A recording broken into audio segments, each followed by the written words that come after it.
எல்லாரும் ஒரு அல்ல சொல்லுவோம். சந்தோஷமாக இருக்கிறலாம் ஒரு அல்ல சொல்லுவோம்.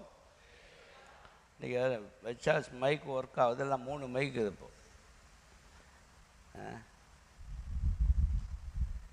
சரி, யோபு 22ஆம் அதிகாரம் 21வது வசனம் வாசிப்போம். யோபு 22:21.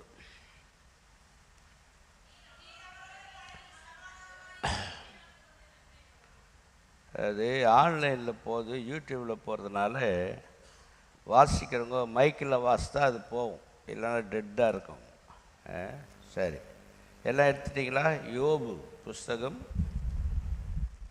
ஒரு பேன் போதும். யோபு எத்தனை சொன்ன? 22. சரி, ஒரு மனிதன் தேவனோடு பழகும் பொழுது அவனுக்கு கிடைக்கிற ஆசீர்வாதங்களை நாம் வாசிக்கிறோம்.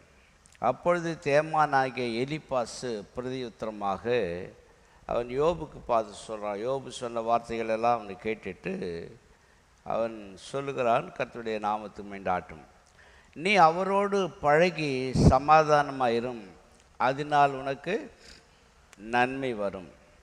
தேவனோடு பழகுதல் ரொம்ப அற்புதமான ஒரு காரியம். மனிதனுடைய வாழ்க்கையில் சமாதானம் வர வேண்டுமானால் நாம் தேவனோடு பழக வேண்டும். அதனால் நமக்கு நன்மை வரும். நண்பனோடு பழகிறான், ஆண்கள் பெண்களோடு பழகிறார்கள், ஒவ்வொருத்தரோடு பழகிறாங்க. பழக்கம்தான் அவருடைய வாழ்க்கையில் ஆசீர்வாதத்தையும் ஆசீர்வாத குறைவையும் ஏற்படுத்துகிறது. தேவனோடு நாம் பழகும் பொழுது நமக்கு என்ன கிடைக்கும் என்றால் நன்மை வரும். அவரோடு பழகுதல் என்றால் என்ன? அவர் வாயில் பிறந்த வேத பிரமாணங்களை ஏற்றுக்கொண்டு அவர் வார்த்தைகளை உன் இருதயத்தில் வைத்து கொள்ள விரும்புகிறேன். தேவனோடு பழகுதல் என்றால் தேவனுடைய வாயிலிருந்து பிறம்புவதான வேத பிரமாணங்களை ஏற்றுக்கொண்டு அந்த வார்த்தைகளை இருதயத்தில் நீங்கள் வைத்து கொள்ள வேண்டும். அப்படி இருதயத்தில் வைத்து கொண்டால் என்ன நடக்கும்? ஆண்டவர் சொல்லுகிறாரு, நீங்கள் திரும்ப கட்டப்படுவீர்கள், அக்கிரமம் கூடாரத்து தூரமாகும். திரும்ப ஆண்டவர் கட்டுவார். இப்போ தேவனோடு பழகினால் தேவன் நம்முடைய வாழ்க்கையை, ஜீவியத்தை, ஊழியத்தை, இடிந்து போன எல்லாவற்றையும் திரும்ப அவர் கட்டுகிறவராக இருக்கிறார். அநேகருடைய வாழ்க்கை இடிந்திருக்கிறது, ஜீவியம் இடிஞ்சு போயிருக்கிறது, ஊழியம் கூட அநேகருடைய இடிந்து போயிருக்கு. ஆண்டவர் கோயிங் டு ரீபில்ட், திரும்ப கட்டுகிறவர். ஆலயத்தை கட்டுவதற்காக முயற்சி, உடன்படிக்கை பெட்டி செய்தாங்க. சாலமோன் தேவாலயத்தை கட்டினான், இடிக்கப்பட்டது. திரும்பி எஸ்ரா நெகேமியா தலைமையில் செருபாபேல் கட்டினான். அந்த செருபாபேல் கட்டின ஆலயத்தை மறுபடியும் அது சரி பண்ணி ஏறுவது புதுப்பிக்கிறான். அந்த ஆலயம் கிமு 606 சாலமோன் தேவாலயம் இடிக்கப்பட்டது. இந்த எருசலேமில் தேவாலயத்தை மறுபடியும் இடிச்சிட்டாங்க. அந்த தேவாலயத்தை கட்டுவதற்காக தான் தேவன் நம்மை வைத்திருக்கிறார். இப்பவும் இஸ்ரவேல் ஜனங்கள் அந்த இடிப்பட்ட தேவாலயத்தை கட்டும்படியாக அவர்கள் முயற்சி செய்கிறார்கள். கர்த்தர் கட்டினால்தான் அது கட்டப்படும். வீடு என்றால் கர்த்தர் வீட்டை கட்டாராகில் கர்த்தருடைய பிரயாசம் விருதா. கர்த்தர் நகரத்தை காவலாளர்கள் விழித்திருக்கிறது விருதா. அதிகாலையில் எழுந்து நேரப்பட வேலையில் தரித்திருந்து உன் வருத்தத்தின் அப்பத்தை சாப்பிடுவது கூட விருதா என்று ஆண்டவர் சொல்லுகிறார். அப்போ ஆண்டவர் திரும்பி கட்டினா என்ன கிடக்கும்? திரும்பி அவர் கட்டுகிறவராக இருக்கிறார். சரி, இந்த நல்ல வேளையிலே தொடர்ந்து அதை வாசிக்கும்பொழுது ஒரு காரியம் நிர்ணயம் பண்ணினால் அது நிலைவரப்படும். கர்த்தரை உன்னை கட்டினா என்ன கிடைக்கும்? எழுதப்பட்டிருக்கிறது, கர்த்தர் திரும்பி கட்டுவார். திரும்ப கட்டினா அக்கிரமம் வீட்டை விட்டு போயிடும். அப்பொழுது தூளை போல பொன்னையும் ஆற்று கற்களைப் போல ஓருவின் தங்கங்களையும் வைப்பீர். சர்வவல்லவர் தாமே உமக்கு பசும் பொண்ணும் உமக்கு சொக்க வெள்ளியும் ஆயிருப்பார். ஆண்டவரே நமக்கு பொண்ணும் வெள்ளியமாக மாறிடுவார்.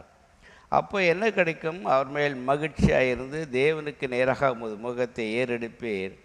அவரை நோக்கி நீங்கள் விண்ணப்பம் பண்ணால் அவர் உனக்கு செவி கொடுப்பார். அது மாத்திரமல்ல, அப்பொழுது நீர் உங்களுடைய பொருத்தனைகள் எல்லாம் அவருக்கு செலுத்துவீங்க. பொருத்தனை செலுத்திட்டு ஒரு காரியத்தை நிர்ணயம் பண்ணினால், அது ஒரு காரியம் நிர்ணயம் பண்ணினால் அது நமக்கு நிலைவரப்படும். உங்களுடைய பாதையெல்லாம் வெளிச்சம் இருக்கும். அதனாலே இதுக்கெல்லாம் ஆண்டவரோடு பழகுதல்.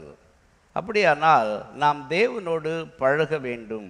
இப்படி கர்த்தரோடு பழகிறது, இது ஒரு இந்த 23ஆம் வசனத்திலிருந்து இது ஒரு சப்ஜெக்ட், தேவனோடு பழகுதல்.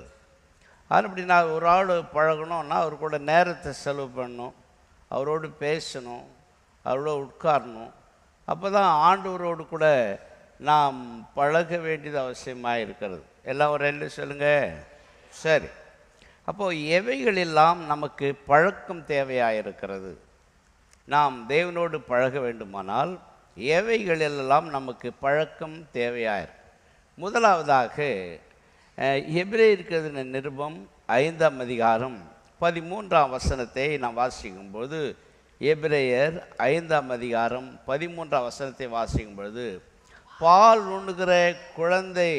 உண்ணுகிறவன் குழந்தையாக இருக்கிறபடினாலே திருவசனத்தில் நீதியின் வசனத்தில் அவனுக்கு பழக்கம் இல்லாதவனாக இருக்கிறான். ஒரு குழந்தை பால் குடிக்குது, அந்த பால் குடிக்கிறதுக்கு அந்த குழந்தை போல நீதியின் வசனத்தில் பழக்கம் இல்லாதவர்களெல்லாம் குழந்தைகள் என்று வேதம் சொல்லுகிறது. அப்படியானால் திருவசனத்தில் நமக்கு முதலாவது பழக்கம் தேவை. ஒரு மனுஷனுக்கு காற்று ரொம்ப முக்கியம். சுவாசித்த இந்த காற்று சுவாசித்தா தான் மூச்சு அடிச்சு போனால் செத்து போகிறான். அதனால் சுவாசத்துக்கு காற்று எப்படி முக்கியமோ, தனிப்பட்ட மனிதனுடைய வாழ்க்கைக்கு ஜெபம் ரொம்ப முக்கியம். ஜெபம் இல்லாத ஜீவியம், சுவாசம் இல்லாத ஒரு அனுபவம். ஆனபடினாலே நாம் திருவசனம் என்பது கர்த்தருடைய வார்த்தை, அதில் ஒரு பழக்கம். திருவசனத்தில் எப்படி பழகிறது? அதை வாசிக்கணும், அதை யோசிக்கணும், அதை தியானிக்கணும். அதனால் குழந்தையாக இருக்கிற ஜனங்களுக்கு பழக்கம் இல்லை. பைபிள் படிக்கிறதும் கிடையாது, வேதம் வாசிக்கிறதும் இல்லை. உங்களுக்கு பைபிளை படிக்க முடியலாம் கூட. இப்போ நிறைய பைபிள் ஆப்பில் போட்டு வச்சுறாங்க. ஆதியாகமம் தொடங்கி வெளிப்படுத்தின விசேஷம் வரைக்கும் அதில் உங்களுக்கு வசனத்தை நீங்கள் கேட்டுக்கொண்டே இருக்க நிறைய வாய்ப்புகள் இருக்கிறது. ஸ்மார்ட் ஃபோன் வச்சுருந்தா உங்களுக்கு தெரிஞ்சவங்ககிட்ட நீங்கள் கொடுத்து பைபிள் எப்படி இருக்கிறது, வசனங்களை எப்படி கேட்குறது, லிவிங் லைட் கத்திட்டல் போல் நம்ம பேசுறது வரும். அதுபோல் வேத வசனத்தில் ஒரு மனுஷனுக்கு பழக்கம் இல்லாவிட்டால் அவன் குழந்தை, பால் குடிக்கிற குழந்தை. வாழ்க்கை ஃபுல்லாக ஒரு ஆள் பால் குடிச்சிட்டே இருந்தான்னா எப்படி வர முடியும்? அதனால் பால் உண்ணுகிறவன் குழந்தையாக இருக்கிற அப்படின்னாலே நீதியின் வசனத்திலே பழக்கம் இல்லை. அநீதியான வார்த்தைகள், அநீதியான வசனத்திலே அவன் பழகுகிறான்.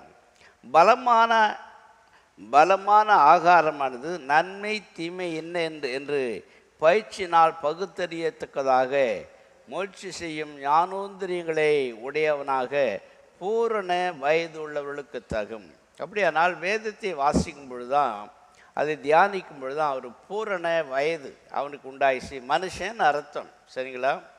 தன் சொல்லிலே பழகுகிறவனை பார்த்து அவனை வார்த்தையில் பதறுகிறவனை பார்த்து நம்பாதே, வேதத்தில் சொல்லப்படுது. அப்படின்னாலே வேத வசனத்தில் உங்களுக்கு பழக்கம். ஒன்று வசனத்தை கேட்கணும், வசனத்தை வாசிக்கணும், வசனத்தை தியானிக்கணும். சிலெல்லாம் டீப்பாக பேசினா கூட, வெளிப்பாடோடு பேசினா கூட போய்கினே இருப்பாங்க. அவங்களுக்கு காரணம் அந்த வசனம் அவங்களுக்கு கிரியை செய்கிறதில்லை. கர்த்தருடைய நாமத்தின் மகிமையுண்டாட்டும்.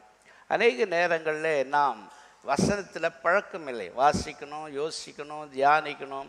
அப்போனா நீங்கள் இன்னும் குழந்தையாக தான் இருக்கிற, இன்னும் வளரவே இல்லை. அதனால் வேதாகமத்தில் பால், பிரெட்டு, பலமான ஆகாரம், அது மாத்திரமல்ல தேன், தண்ணீர், உப்பு, இவைகளெல்லாம் வேதாகமத்தில் வெரைட்டியான ஆகாரம். அதுபோல் வேத வசனம் என்பது குழந்தைக்கு பால். அதனால் இது ஸ்டடியில் இருக்கும்போது இது நீங்கள் மற்றவர்களுக்கு சொல்லுவதற்கு அது வாய்ப்பாக இருக்கும். அதனால் இந்த காலை வேளையில் வேத வசனத்தில் பழக்கும்போது தான் அவன் ஒரு பூரண புருஷனாக இருப்பான். இல்லைன்னா குழந்தை அல்ல சின்ன பையன்னு சொல்கிற மாதிரி அர்த்தம். சொல் தவறுகிறவன் பூரண புருஷன் அல்ல. இன்னைக்கு ஒன்று சொல்லுது, நாளைக்கு ஒன்று சொல்லுது, 4 நாளைக்கு ஒன்று சொல்லுது.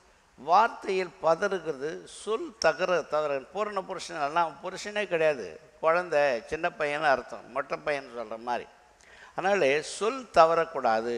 அது மாத்திரம் வசனத்தில் பழக்கம் உண்டாக வேண்டும். அப்போது வசனத்தில் பழகுதல் என்பது வசனத்தை வாசிக்கணும், தியானிக்கணும்.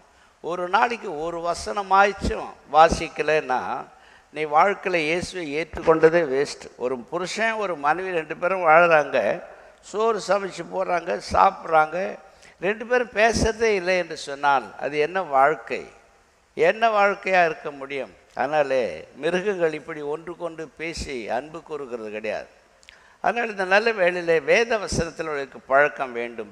தீமோத்தேயுவின் புஸ்தகத்தில் 3ஆம் அதிகாரம் 17ஆம் வசனத்தை நீங்கள் வாசிக்கும் பொழுது 2 தீமோத்தேயு 3:17 அவைகள், இந்த வேத வசனங்கள் அவைகள் உபதேசத்துக்கும் கடிந்து கொள்ளுதலுக்கும் சீர்திருத்துதலுக்கும் நீதியை படிப்பதற்கும் பிரயோஜனம் உள்ளதாக இருக்கிறது. ஏன் வேதத்தை வாசிக்கணும் பழக்கணும்னா, இந்த வேதத்தை வாசிங்கன்னா அதில் உபதேசம் கிடைக்கும்.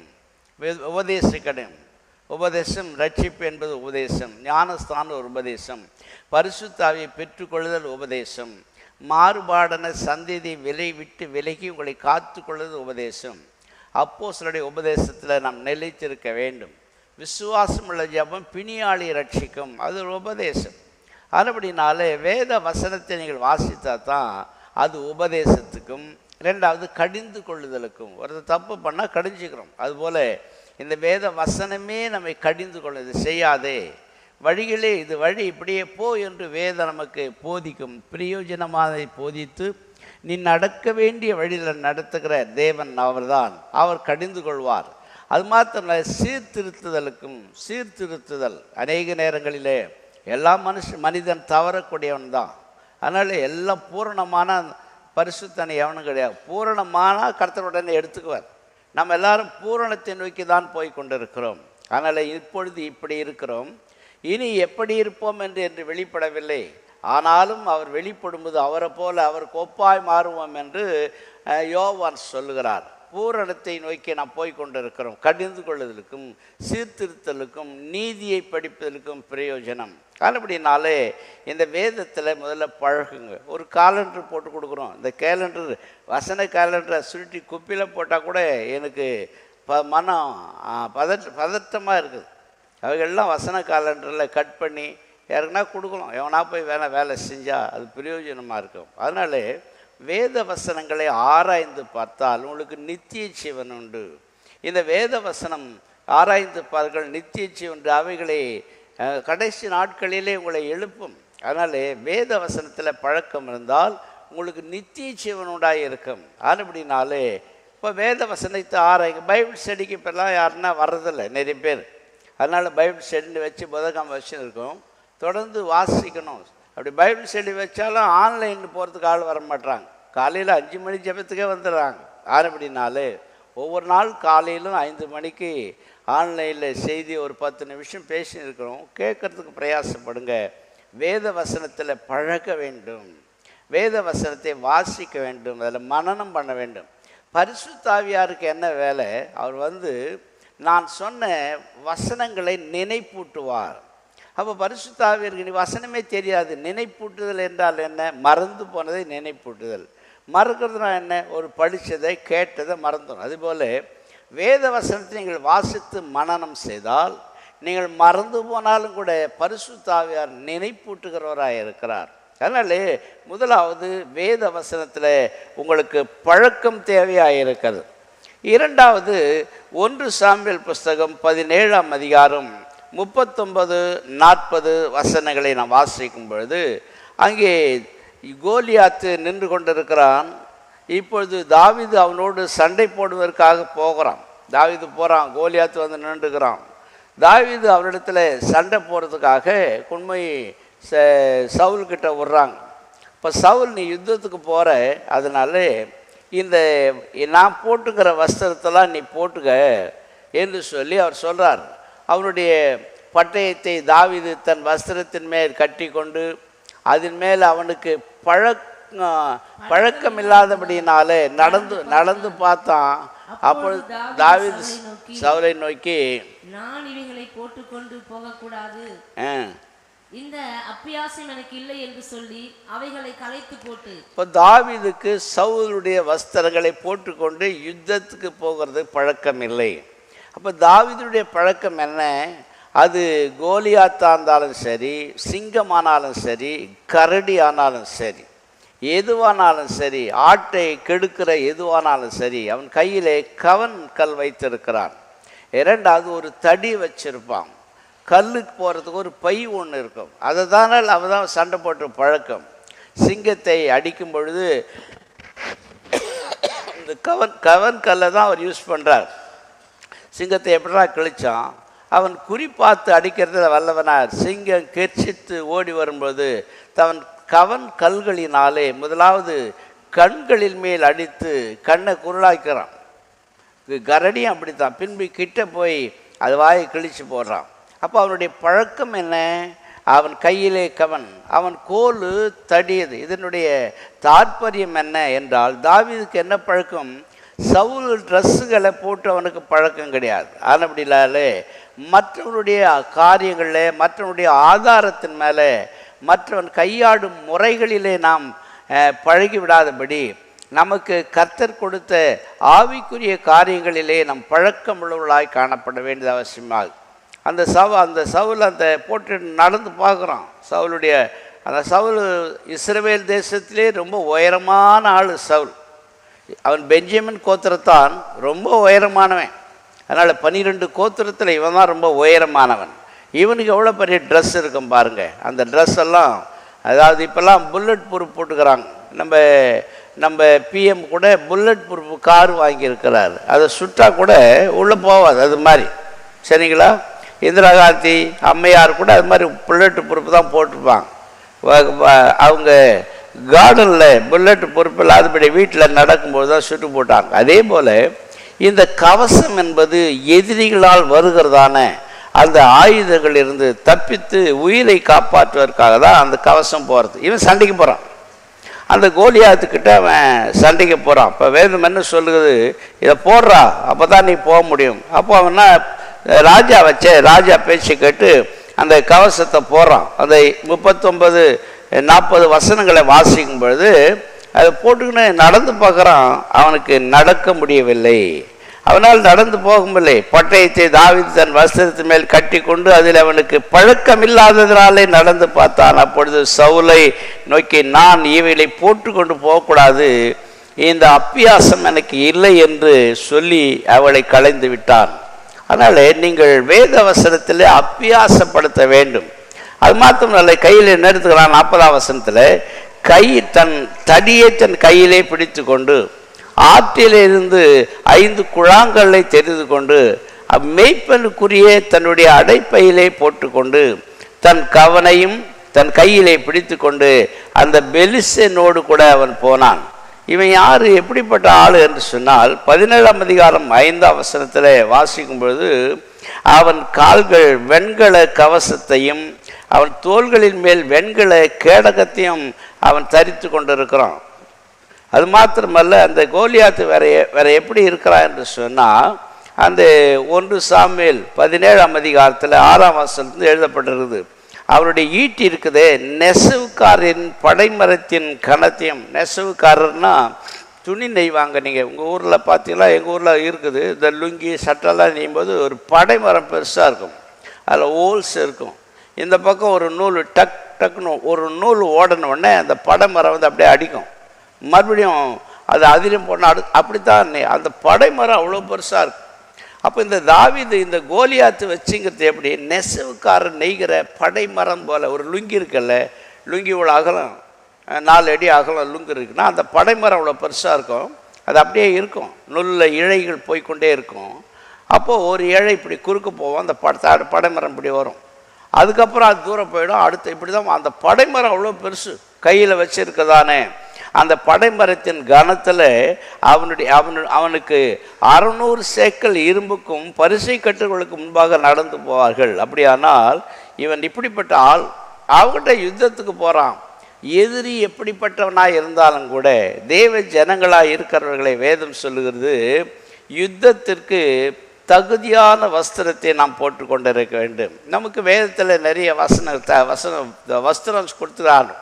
ஒருவன் ரட்சிக்கப்பட்டு பாவத்தை அறிக்கை செய்து பாவ மன்னிப்பின் நிச்சயத்தை பெற்ற உடனே அவனுக்கு ஆண்டவர் ரட்சிப்பின் வஸ்திரத்தை தருகிறார்.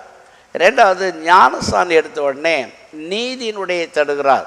அந்த நேரத்தில் இருந்தால் அவனுக்கு நீதிமான் என்ற பெயர். நிறைய பேர் ஞானஸ்தானம் எடுக்கிறீங்க, நிறைய பேர் எடுக்கலை. 7 விதமான ஸ்நானத்தை குறித்து வேதம் நமக்கு சொல்லுகிறது. தண்ணீர் முழுக்காகிய ஸ்தானம். அதனாலே இந்த ஞானஸ்தானம் எடுக்கணும். காந்தாக மந்திரி ஞானஸ்தானம் எடுத்துக்கிறான், மந்திரகாரன் ஞானஸ்தானம் எடுத்துக்கிறான், சீஷைகள் ஞானஸ்தானம் எடுத்துக்கிறாங்க. அது மாதிரி பெரிய பெரிய ஆட்கள்லாம் ஞானஸ்தானம் எடுத்துக்கிறாங்க. நிறைய பேர் ஞானஸ்தானத்தை தள்ளி போடுகிறது நல்லது. எல்லாத்தையும் கூட தள்ளி போடலாம், ஞானஸ்தானத்தை தள்ளி போடக்கூடாது. இப்படி ஆலோசனையை தள்ளி தங்களுக்கு கேடு உண்டாக்க. ஏன் ஞானஸ்தானம் எடுக்கலை? யாரெல்லாம் ஞானஸ்தானம் வேண்டான்றாங்களோ அவங்களுக்கு கேடு வரும். ஏதோ ஒரு கேடு காத்திருக்கிறது. அவர் தேவனுடைய ஆலோசனையாக தங்களுக்கு கேடு உண்டாக ஞானஸ்தானத்தை தள்ளிட்டாங்க.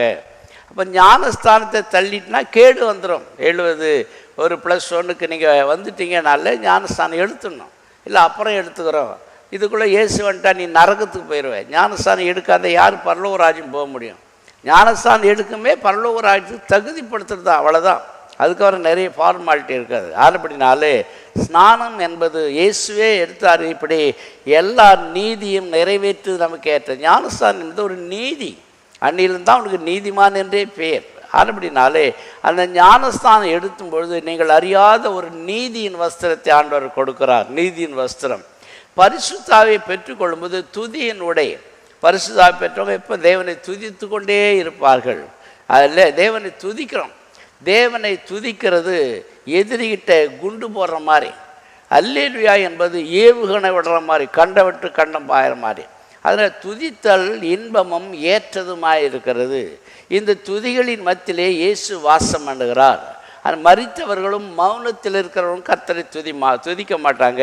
இது முதல் என்றென்றும் நாம் கர்த்தரை துதிக்க வேண்டும். ஆனபடினாலே ஆண்டவர் துதிகளின் மத்தியிலே வாசம் பண்ணுகிறவராய் இருக்கிறார். அப்படியானால் நாம் அணிந்து கொள்ள வேண்டிய வஸ்திரம் என்ன? ரட்சிப்பின் வஸ்திரம், நீதியின் சால்வை, துதியின் உடை. இதுபோல் 7 விதமான வஸ்திரங்களை நம்முடைய அனுபவத்துக்கேற்க கர்த்தர் நமக்கு தருகிறார். ஆனபடினாலே இங்கே வேதத்தில் தாவீது பழக்கமில்லை. அவன் கையில் வச்சுருக்கிறான். என்ன வச்சுக்கிறான்? அவன் தரித்து கொண்டு இருக்கிற எண்ணெய் மெய்ப்பனுக்குரிய ஒரு அடைப்பை இருக்கிறது, கையில் ஒரு தடி இருக்கிறது, ஒரு கோல் இருக்கிறது, கவன்கல் இருக்குது. அவர் சொல்ல அவன் கோலாலும் தடியாலும் என்னை தேற்றுகிறார். இப்போ தாவீதுடைய எபிலிட்டி, காடுகளில் அவன் வனாந்தரத்தில் ஆடுகளை மேய்த்த பொழுது ஒரு மெய்ப்பனுக்கு இப்படிப்பட்ட ஆசீர்வாதம். சிங்கத்தை போய் கட்டி பிடிச்சின்னு பெறல்கிறது அல்ல தாவீது. சிங்கம் தூரம் வரும்பொழுதே இந்த கல் எடுத்து, கவன்கல்லை எடுத்து அவன் குறிப்பார்த்து அடிக்கும் பொழுது சிங்கத்தின் நெத்தியிலோ அல்லது கண்களிலோ அது பதியும். அப்போது சிங்கம் நிலை குலைந்து போய்விடும். நேராக போய் கையில் இருக்கிற தடி எடுத்து ஒரே அடி மண்டையில் அடிப்பான், கீழே விழுந்துடும். அதுக்கப்புறம் தான் அதை கிழிக்கலாம். அப்போது நம்முடைய வாழ்க்கை அநேக நேரங்களில் பிசாசை நாம் ஜெயிக்க வேண்டும். உலகத்தில் இருக்கிற ஜனங்களை ஜெயிக்க வேண்டுமானால் ஒவ்வொரு வாக்கு தத்தங்களும் இது கற்கள்களை குழாங்கல்களை போல. குழாங்கல்கள் என்றால் பதப்படுத்தப்பட்டது. மலையிலிருந்து தண்ணீர் ஓடி வரும்பொழுது கல்லுகளெல்லாம் உருண்டு உருண்டு உருண்டு தேய்ந்து தேய்ந்து குழாங்கல் பதப்பட்ட கல்லாக இருக்கும். அப்படி நம்முடைய வாழ்க்கையில் ஆண்டவர் கொடுத்த வாக்கு தத்தங்கள் எல்லாம் தேவன் நமக்கு அருளும்போது பிசாசு வரும்போது அது பதப்படுத்தப்பட்ட வார்த்தைகளை சொல்லி ஜெயிக்கணும். ஒரு நாளில் ஒருத்தர் ஒரு மந்திரக்காரரை போய் சந்திச்சாராம். மந்திரக்காரர் செஞ்சு சொன்னவர் சொன்னார், நீங்கள் எப்படி மந்திரம் செய்யுங்க? நாங்கள் ராத்திரி 12 மணிக்கு எங்களுடைய மந்திரத்தை நாங்கள் ஆரம்பிப்போம். சரி, அதனால் மந்திரத்தை ஆரம்பித்து ரத்தத்தை எடுத்து, கோழி ரத்தத்தை எடுத்து சாதத்தை கழுவி அந்த பிசாசுக்கு போட்டோம்னா அது சாப்பிட்ட உடனே அது ரொம்ப வீரம் வந்து அது போய் என்னெல்லாம் ஆட்களை தாக்கும் என்று சொன்னார். அப்போ நீ எப்படி ஜெயிக்க முடியும்? அப்படியானால் அவர் சொன்னாராம், நாங்கள் ஞானஸ்தானம் எடுத்து திருவிருந்து எடுக்கும் பொழுது அவர் மாமிசத்தை பூசு ரத்தத்தை பானம் பண்ணுகிறோம். ஆனபடினாலே நாங்களும் இயேசு ரத்தத்தை உபயோகப்படுத்துகிறதுனால பிசாசு எங்கள் கிட்ட வர முடியாது, எங்களுக்கு நித்திய ஜீவன் உண்டு என்று சொல்லி நிறைய பேர் அதில் ஒரு கரிசனையே கிடையாது, ஏதோ எப்படி ஒன்றாலும் எடுக்கிறோம். ஆனபடினாலே அப்படி இயேசுடைய ரத்தம் நம்மை பாதுகாக்கிறது. ஆனபடினாலே இந்த கோலியாத் இவன் மெய்ப்பெருக்குரிய ஒரு அடைப்பை இருக்கிறது, கையிலே கவன்கள் இருக்கிறது, அது மாத்திரமல்ல கையிலே அந்த கவன் இருக்கிறது, கல் இருக்கிறது, கோல் இருக்கிறது, தடி இருக்கிறது. ஆனபடினாலே இந்த காலை வேளையிலே அதில் தான் அவனுக்கு பழக்கம். இந்த காலை வேளையில் உங்களுடைய பழக்கம் என்ன? What is your habit? எதிலே பழகி இருக்கிறீர்கள்? அநியாய ஜனங்களோடு கூட அநியாயம் செய்து பழக்கமா, பாவம் செய்து பழக்கமா, அல்லது கெட்ட வார்த்தைகளை பேசியே பழக்கமா, இல்லை கெட்ட நண்பர்களோடு சேர்ந்து மனம் போல சுற்றி பழக்கமா? What is your habit today? உடைய பழக்கம் என்ன? தேவ ஆலயத்தில் வரும்பொழுது நாம் ஜெபித்து பழக்கப்பட்டவர்களாய், வேத வசனங்களாகிய கற்களாகிய குழாங்கற்களை உபயோகப்படுத்தி பழக்கப்பட்டவர்களாய் நாம் காணப்படும் பொழுது ஜெயம் நமக்கு தேவை இருக்கிறது. ஆனபடினாலே யுத்தத்திற்கு போகும்போது, யுத்தம் என்பது நமக்கு ஒரு ஆவிக்குரிய யுத்தம். அது வேதம் சொல்லுகிறது. மூன்றாவதாக கர்த்தருடைய நாமத்து மகிமையாகட்டும், 2 சாமுவேல் 22ஆம் அதிகாரம் 35-36 வசனங்களை வாசிக்கும்போது, 2 சாமுவேல் 25, வெண்கல வில் என் வெண்கல வில்லும் என் புயங்கள் வளைம்படி என் கைகளை யுத்தத்திற்கு பழக்க வைக்கிறார். அப்போ முதலாவது ஆண்டவர் நம்மை திருவசனத்திலே பழக்கமுள்ளவர்களாய் மாற வேண்டும். ஆவிக்குரிய வஸ்திரங்களை தரித்து கொள்வதிலே பழக்கமுள்ளவர்களாய் நாம் மாற வேண்டும். அது மாத்திரமல்ல, இங்கே தேவன் நம்முடைய யுத்தத்திற்கு கைகளை பழக்க வைக்கிறார். யுத்தத்துக்கு பழக்க வைத்தது என்ன என்றால் என்ன? எபேசியர் 6ஆம் அதிகாரம் 10-18 வசனங்களை வாசிக்கும் பொழுது, அந்த நமக்கு கடைசி நாட்களிலே நமக்கு யுத்தம் ஒரு ஆவிக்குரிய யுத்தம், ஸ்பிரிச்சுவல் வார்ஃபேர். கடைசியாக சகோதரரே, கர்த்தருடன் அவருடைய சத்துவத்தின் வல்லமையில் நீங்கள் பலப்பட வேண்டும். நீங்கள் பிசாசின் தந்திரங்களோடு எதிர்த்து நிற்க திராணி வேண்டும். ஒரு ஆளை எதிர்த்து நிற்க திராணி வேணுமா வேணாமா? ஒரு ஆளுக்கு எதிர்த்து பேச திராணி வேணுமா வேணாமா? அதனால் வேத வசனத்தை பேச திராணி வேணும், ஜெபிக்க திராணி வேணும். அநேகருக்கு திராணி இல்லை. நம்ம ஸ்டைலில் சொன்னால் கட்ஸ் இல்லாத ஆள்றாவன், எலும்பு இல்லாத ஆள் மாதிரி திராணி. யாரை?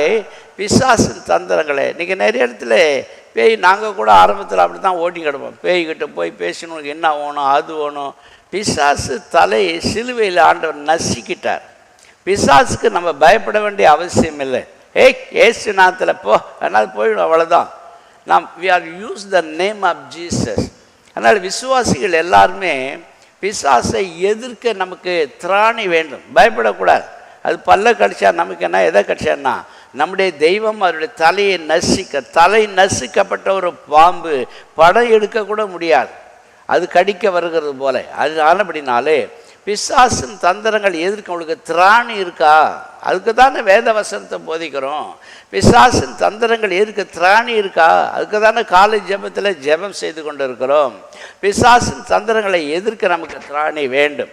சில நேரங்களிலே நாமே ஜெபம் பண்ணுறோம், ஆனால் சில இடத்துல தூர விண்ணப்பம், வேண்டுதல், ஸ்தோத்திரம், ஜெபம் எல்லாம் ஒவ்வொன்றும் ஒரு அழுக்காய் இருக்கிறது. அப்படின்னாலே இப்போ நம்ம ஜெபம் பண்ணுறோம், மற்றவர்களுக்காக ஜெபம் பண்ணோம். சிலர்லாம் வியாதியில் துடிச்சிருப்பாங்க, ஆண்டவரே யாருன்னா எனக்கு ஜெபம் பண்ண மாட்டாங்களா, எனக்கு முடியலையான்னு போது நீங்கள் ஜெபம் பண்ணும் பொழுது, ஆவியில் நிரம்பி ஜெபம் பண்ணும்போது ஜெபம் அவர்களுக்கு உதவியாக இருக்கும். இயேசுக்கே ஜெப உதவி தேவைப்பட்டது. கெர்சேமேனியில் போய் ஆண்டவர் முழங்கால் பட்டு ஜெபம் பண்ணும்போது அவரை தேற்றுறதுக்கு ஆள் இல்லை, ஒரு தெய்வத்துவன் வந்தான்.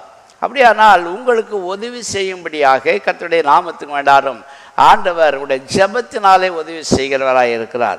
அப்படியானால் வேதம் என்ன சொல்லுகிறது? பிசாசின் தந்திரங்களை எதிர்த்திருக்க திராணி வேணும்.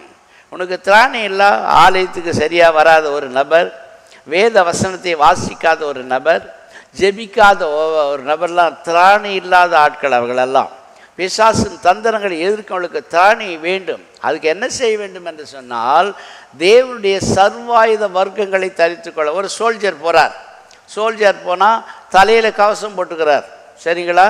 அது மாத்திரமல்ல, இடுப்பில் பட்டயம் கட்டிக்கிறார், ஷூ போட்டுக்கிறார். அது மாத்திரமல்ல, இப்போ துப்பாக்கிலாம் வச்சுருக்கு. அதே போல் பிசாசு ஒரு ஊழியக்காரன் அல்லது விசுவாசி ஒரு சோல்ஜருக்கு சமமாக இருக்கிறான். பிசாசை எதிர்க்கணும். அப்படினாலே இங்கே வேதம் சொல்லுது தேவனுடைய சர்வாயுத வர்க்கத்தை தரித்து கொள்ள வேண்டும். என்ன அது? மாமிசத்தோடும் இரத்தத்தோடும் அல்ல, துரைத்தனத்தோடும் அதிகாரத்தோடும் இப்பிரபஞ்சத்தின் அந்தகார லோகாதிபதிகளோடும் வான மண்டலத்தில் உள்ள பொல்லாத ஆவிகளின் சேனைகளோடு நமக்கு போராட்டம் இருக்கிறது. இப்போ வேதம் சொல்கிறது மாமிசத்தோடு இரத்தத்தோடு அல்லப்பா. மாமிசம் என்றால், இரத்தம் என்றால் நமக்குள்ளே. மாமிசம் என்பது உடைய குடும்பம், சொந்த அண்ணன் தம்பி, அவங்களோடு உனக்கு சண்டை கிடையாது. அப்போ நமக்கு யாரோடு கூட இருக்குது என்று சொன்னால் துரைத்தனங்களோடும் அதிகாரங்களோடும் பிரபஞ்சத்தின் அந்தகார லோகாதிபதிகளோடும் வானமண்டலத்தை பொல்லாத ஆவிகளோடும் நமக்கு போராட்டம் இருக்கிறது. என்ன போராட்டம்?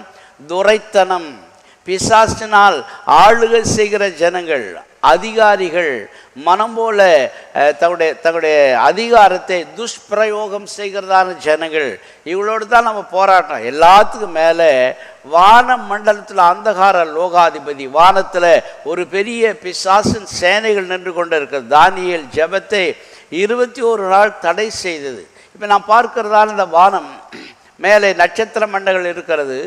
நட்சத்திரத்துக்கு மண்டலத்துக்கு மேலே அங்கே அந்த 2ஆம் வானம் நமக்கு இருக்கிறது. 2ஆம் வானத்தில் தான் பிசாசு கோட்டை போட்டுக்கிறான். 3ஆம் வானத்தில் பேரடைஸ் இருக்குது. வானாதி வானங்களை கடந்து சியோன் இருக்கிறது. நமக்கு ஒரு போராட்டம் எங்கே? வானம் மண்டல பொருள் அங்கே தான் பார்த்துருக்குறான், அட்மினிஸ்ட்ரேஷன் பண்ணுகிறான். யார் யார் எங்கே போகிறான், எப்படி இந்த கட்சிக்காரர்கள் வேலை செய்கிறார்களோ அதுபோல் பிசாசு ஒரு பெரிய கூட்டத்தை வச்சுட்டு ஒவ்வொரு ஏரியாவுக்கும் ஒரு ஆளை அனுப்பி கொண்டு இருக்கிறான். ஒரு சமயம் திருச்சியில் நாங்கள் பேய் ஓட்டுறதுக்காக ஒரு ஆளை போயிருந்தோம். அந்த பேய் திருச்சியிலேருந்து நீங்கள் அந்த உள்ள சென்ட்ரலேருந்து நீங்கள் வந்தீங்கன்னா அண்ணா சிலை ஒன்று இருக்குது. அதை தாண்டி தான் இந்த பக்கம் பாலாறை இந்த காவிரியை தாண்டி வரணும். ஆனால் அவளுக்கு என்னடான்னா அங்கேருந்து வந்த உடனே அந்த பேய் இந்த அண்ணா சிலையை கிட்ட வந்து அந்த பேய் நின்றுடும். அப்புறம் இங்கே வந்தால் பிடிக்கும். அப்போ அந்த பிசாசுகளுக்கு ஒவ்வொரு ரீஜன் இருக்கிறது, ஒவ்வொரு ஏரியாவுக்கு. நீங்கள் பாருங்களேன், உங்கள் ஊரில் நாய் இருக்குதுன்னு வச்சுங்களேன். இந்த தெருவில் ஒரு நாய், 4 நாய் இருக்குது. அடுத்த தெரு நாய் வந்தால் இது விடாது. அது ஒவ்வொரு அதே போல் பிசாசுக்கு ஒரு ரீஜன் இருக்குது, ஏரியா பிசாசு. ஒவ்வொரு ஏரியாவுக்கும் ஒரு பிசாசு இருக்கும். அது அங்கே வந்தோடனே தான் வேலை செய்ய. இவன் அதுபோல் பிசாசு வான மண்டலத்திலிருந்து அட்மினிஸ்ட்ரேஷன் பண்ணி கொண்டு இருக்கிறான். ஒரு கூட்ட ஜனங்கள் பட்டாபுரம் பக்கமாக, சென்னை பக்கமாக எல்லாம் வேலை செஞ்சுட்ருக்காங்க. ஏன்னா எல்லாரும் தேவ ஜனங்கள் இல்லாதபடி அவங்க கோயிலுக்கு போகக்கூடாது, பின்மாற்றக்காரெல்லாம் மாறிடணும், சாவறதுக்குள்ளே துன்மார்க்கனா செத்துடணும். அதுதான் அவனுடைய வேலை. இந்த பிசாசின் தந்திரங்களை எதிர்க்க அவளுக்கு திராணி வேண்டும். என்னத்தை நீங்கள் கட்டினோம்? சத்தியம் என்னை கச்சை அறையிலே. சத்தியம் என்பது வேதவசனம் தான். அதை கட்டினால் நீதி என்னும் மார்க்க அவஸ்தை தரித்தவர்கள் மார்பில் ஒரு குண்டு சுட்டா கூட பாயக்கூடாது. மார்பு கடியில் தான் இருதயம் இருக்கிறது. நீதி உள்ளவர்களாய் நீதிமானாய் இருந்தால் அதுவே மார்க்கவசமாய் உங்களுக்கு மாறிவிடும். சமாதானத்தின் சுவிசேஷம் என்னும் பாதரட்சை கால்கள் எடுத்து வருது. We are ready to go the proclaim the gospel. சுவிசேஷம் என்றாலே சமாதானம் என்றுதான் அர்த்தம். அதனாலே சமாதானத்துக்கு ஜனங்களுக்கு சொல்ல நம்ம பிசாசு சமாதானத்தை கெடுக்கிறவன் ஆனபடினாலே சுவிசேஷம் சொல்ல நம்முடைய கால்கள் ஆயத்தமாக இருக்க வேண்டும். வேதத்தில் தொடர்ந்து நீங்கள் வாசிக்கும்போது பொல்லாங்கான எய்யும் அக்னி ஆஸ்திரங்கள் எல்லாம் அவித்து போடத்தக்கதாக எல்லாவற்றிற்கும் மேலாக விசுவாசம் என்னும் கேடகத்தை கையில் பிடித்தவர்களாய். கையில் அவர் அங்கேருந்து ஈட்டி எய்யும்போது கேடகத்தில் தடுப்பான். த ஃபெய்த்து, விசுவாசம் என்பது ஒரு கேடகம். விசுவாசமானது நம்பப்படுவருடைய உறுதியும் காணப்படாத ஒரு நிச்சயமாக இருக்கிறது. விசுவாசம் இல்லாமல் பிசாசை ஜெயிக்கவே முடியாது. ஆனபடினாலே அது ஒரு கேடகம் மாறி உன்னை எதிர்த்து தாக்க வருகிறதான அம்புகளை ஈட்டிகளை தடு. நீ விசுவாசம் இருந்தால் எதையும் ஜெயிக்கலாம். விசுவாசம் என்னும் கேடகம் ரட்சண்யம் என்னை தலை சிறா. நீங்கள் ரட்சிக்கப்படுறீங்களே, தலை சில போடுற ஹெல்மெட் மாறி தேவ வசனமாகிய ஆவியின் பட்டயத்தை எடுத்துக்கொண்டு, வசனம்தான் உனக்கு பட்டயம். தேவ வசனம் இருபுறம் கருக்குள்ள பட்டயம் எந்த ஊனையும் கணுவையும் உருவ குத்த இருதயத்தின் யோசனைகளை சிந்தைகளை வகை இருக்கிறதாம். அதுபடினாலே நீங்கள் யுத்தத்துக்கு என்று சொல்லும் பொழுது இந்த ஆயுதங்களை தரித்து கொள்ள வேண்டியது அவசியமாக. சங்கீதம் 18ஆம் அதிகாரம் 34ஆம் வசனத்தை நம்ம வாசிக்கும் பொழுது அங்கே வெங்கல வில்லும் என் புயங்களால் வளையும்படி என் கைகளை யுத்தத்திற்கு பழக்க வைக்கிறதான தெய்வம். ஒரு வெங்கலம் ரொம்ப ஸ்ட்ராங்காக இருக்கும். நீங்கள் வெங்கலம் போல பிரச்சனை வந்தாலும் கூட தேவன் உங்களை பழுக்க வைக்கிற தேவனாக இருக்கிறார். 1 நாளாகவும் 12ஆம் அதிகாரம் 2ஆம் வசனத்தை வாசிக்கிறதான பொழுது தேவன் நமக்கு கைகளையும் நம்முடைய உடம்பையும் கூட பிசாசை எதிர்க்க பழுக்க வைக்கிற தேவனாக இருக்கிறார் என்று வேதத்தில் வாசிக்கிறோம். 1 நாளாகவும் 12:2 யுத்தத்திற்கு ஒத்தாசை செய்ய வில் வீரரும் கவன் எரிகிறதுக்காக வில்லுகளினால் அம்பு எய்கிறதுக்கு வலது கை இடது கைகளால் பழக்கமான பராக்கிரமசாலிகளும் மனுஷக்குள்ளே இருந்தார்கள். சவுலுடைய சகோதரனாகிய பெஞ்சமின் கூட அந்த கோத்திரத்தில் இப்படிப்பட்டவராக இருந்தான். 8ஆம் வசனத்தை நீங்கள் வாசிக்கும் போது அதில் எழுதப்பட்டிருக்கிறது. 8ஆம் வசனத்தில் அப்போது அந்த காத்தூரில் பரிசையும் ஈட்டியும் பிடித்து சிங்க முகம் போன்ற முகமும் மலைகளில் இருக்கிறதான வெளிமான்களின் வேகமும் போன்ற வேகமுள்ளவர்களாய் இருந்து யுத்த சேவகரான பராக்கிரமசாலிகள் சிலரும் வனாந்திரத்துள்ள அரணான இடத்தில் இருக்கிற தாவீது பட்சமாய் சேர்ந்து கொண்டார்கள். பிரியமான தேவனுடைய பிள்ளைகளே, அப்படியானால் இது என்ன? இவைகளெல்லாம் ஒரு ஆவிக்குரிய அர்த்தம். சிங்கம் என்றால் தைரியத்தை கொடுக்கிறதா இருக்கிறது. கால்களின் ஒரு வேலையை வேகமாக செய்யணும். சோம்பேறி மாதிரி செய்வான் நிறைய பேர். அதனால் ஒரு வேலையை துரிதமாக செய்யணும். ஒரு 5 நிமிடத்தில் செய்கிற வேலையை 10 நிமிஷம் செஞ்சால் அவன் சோம்பேறி. வேலை செஞ்சுட்டு சும்மா உட்காந்துருக்கலாம்.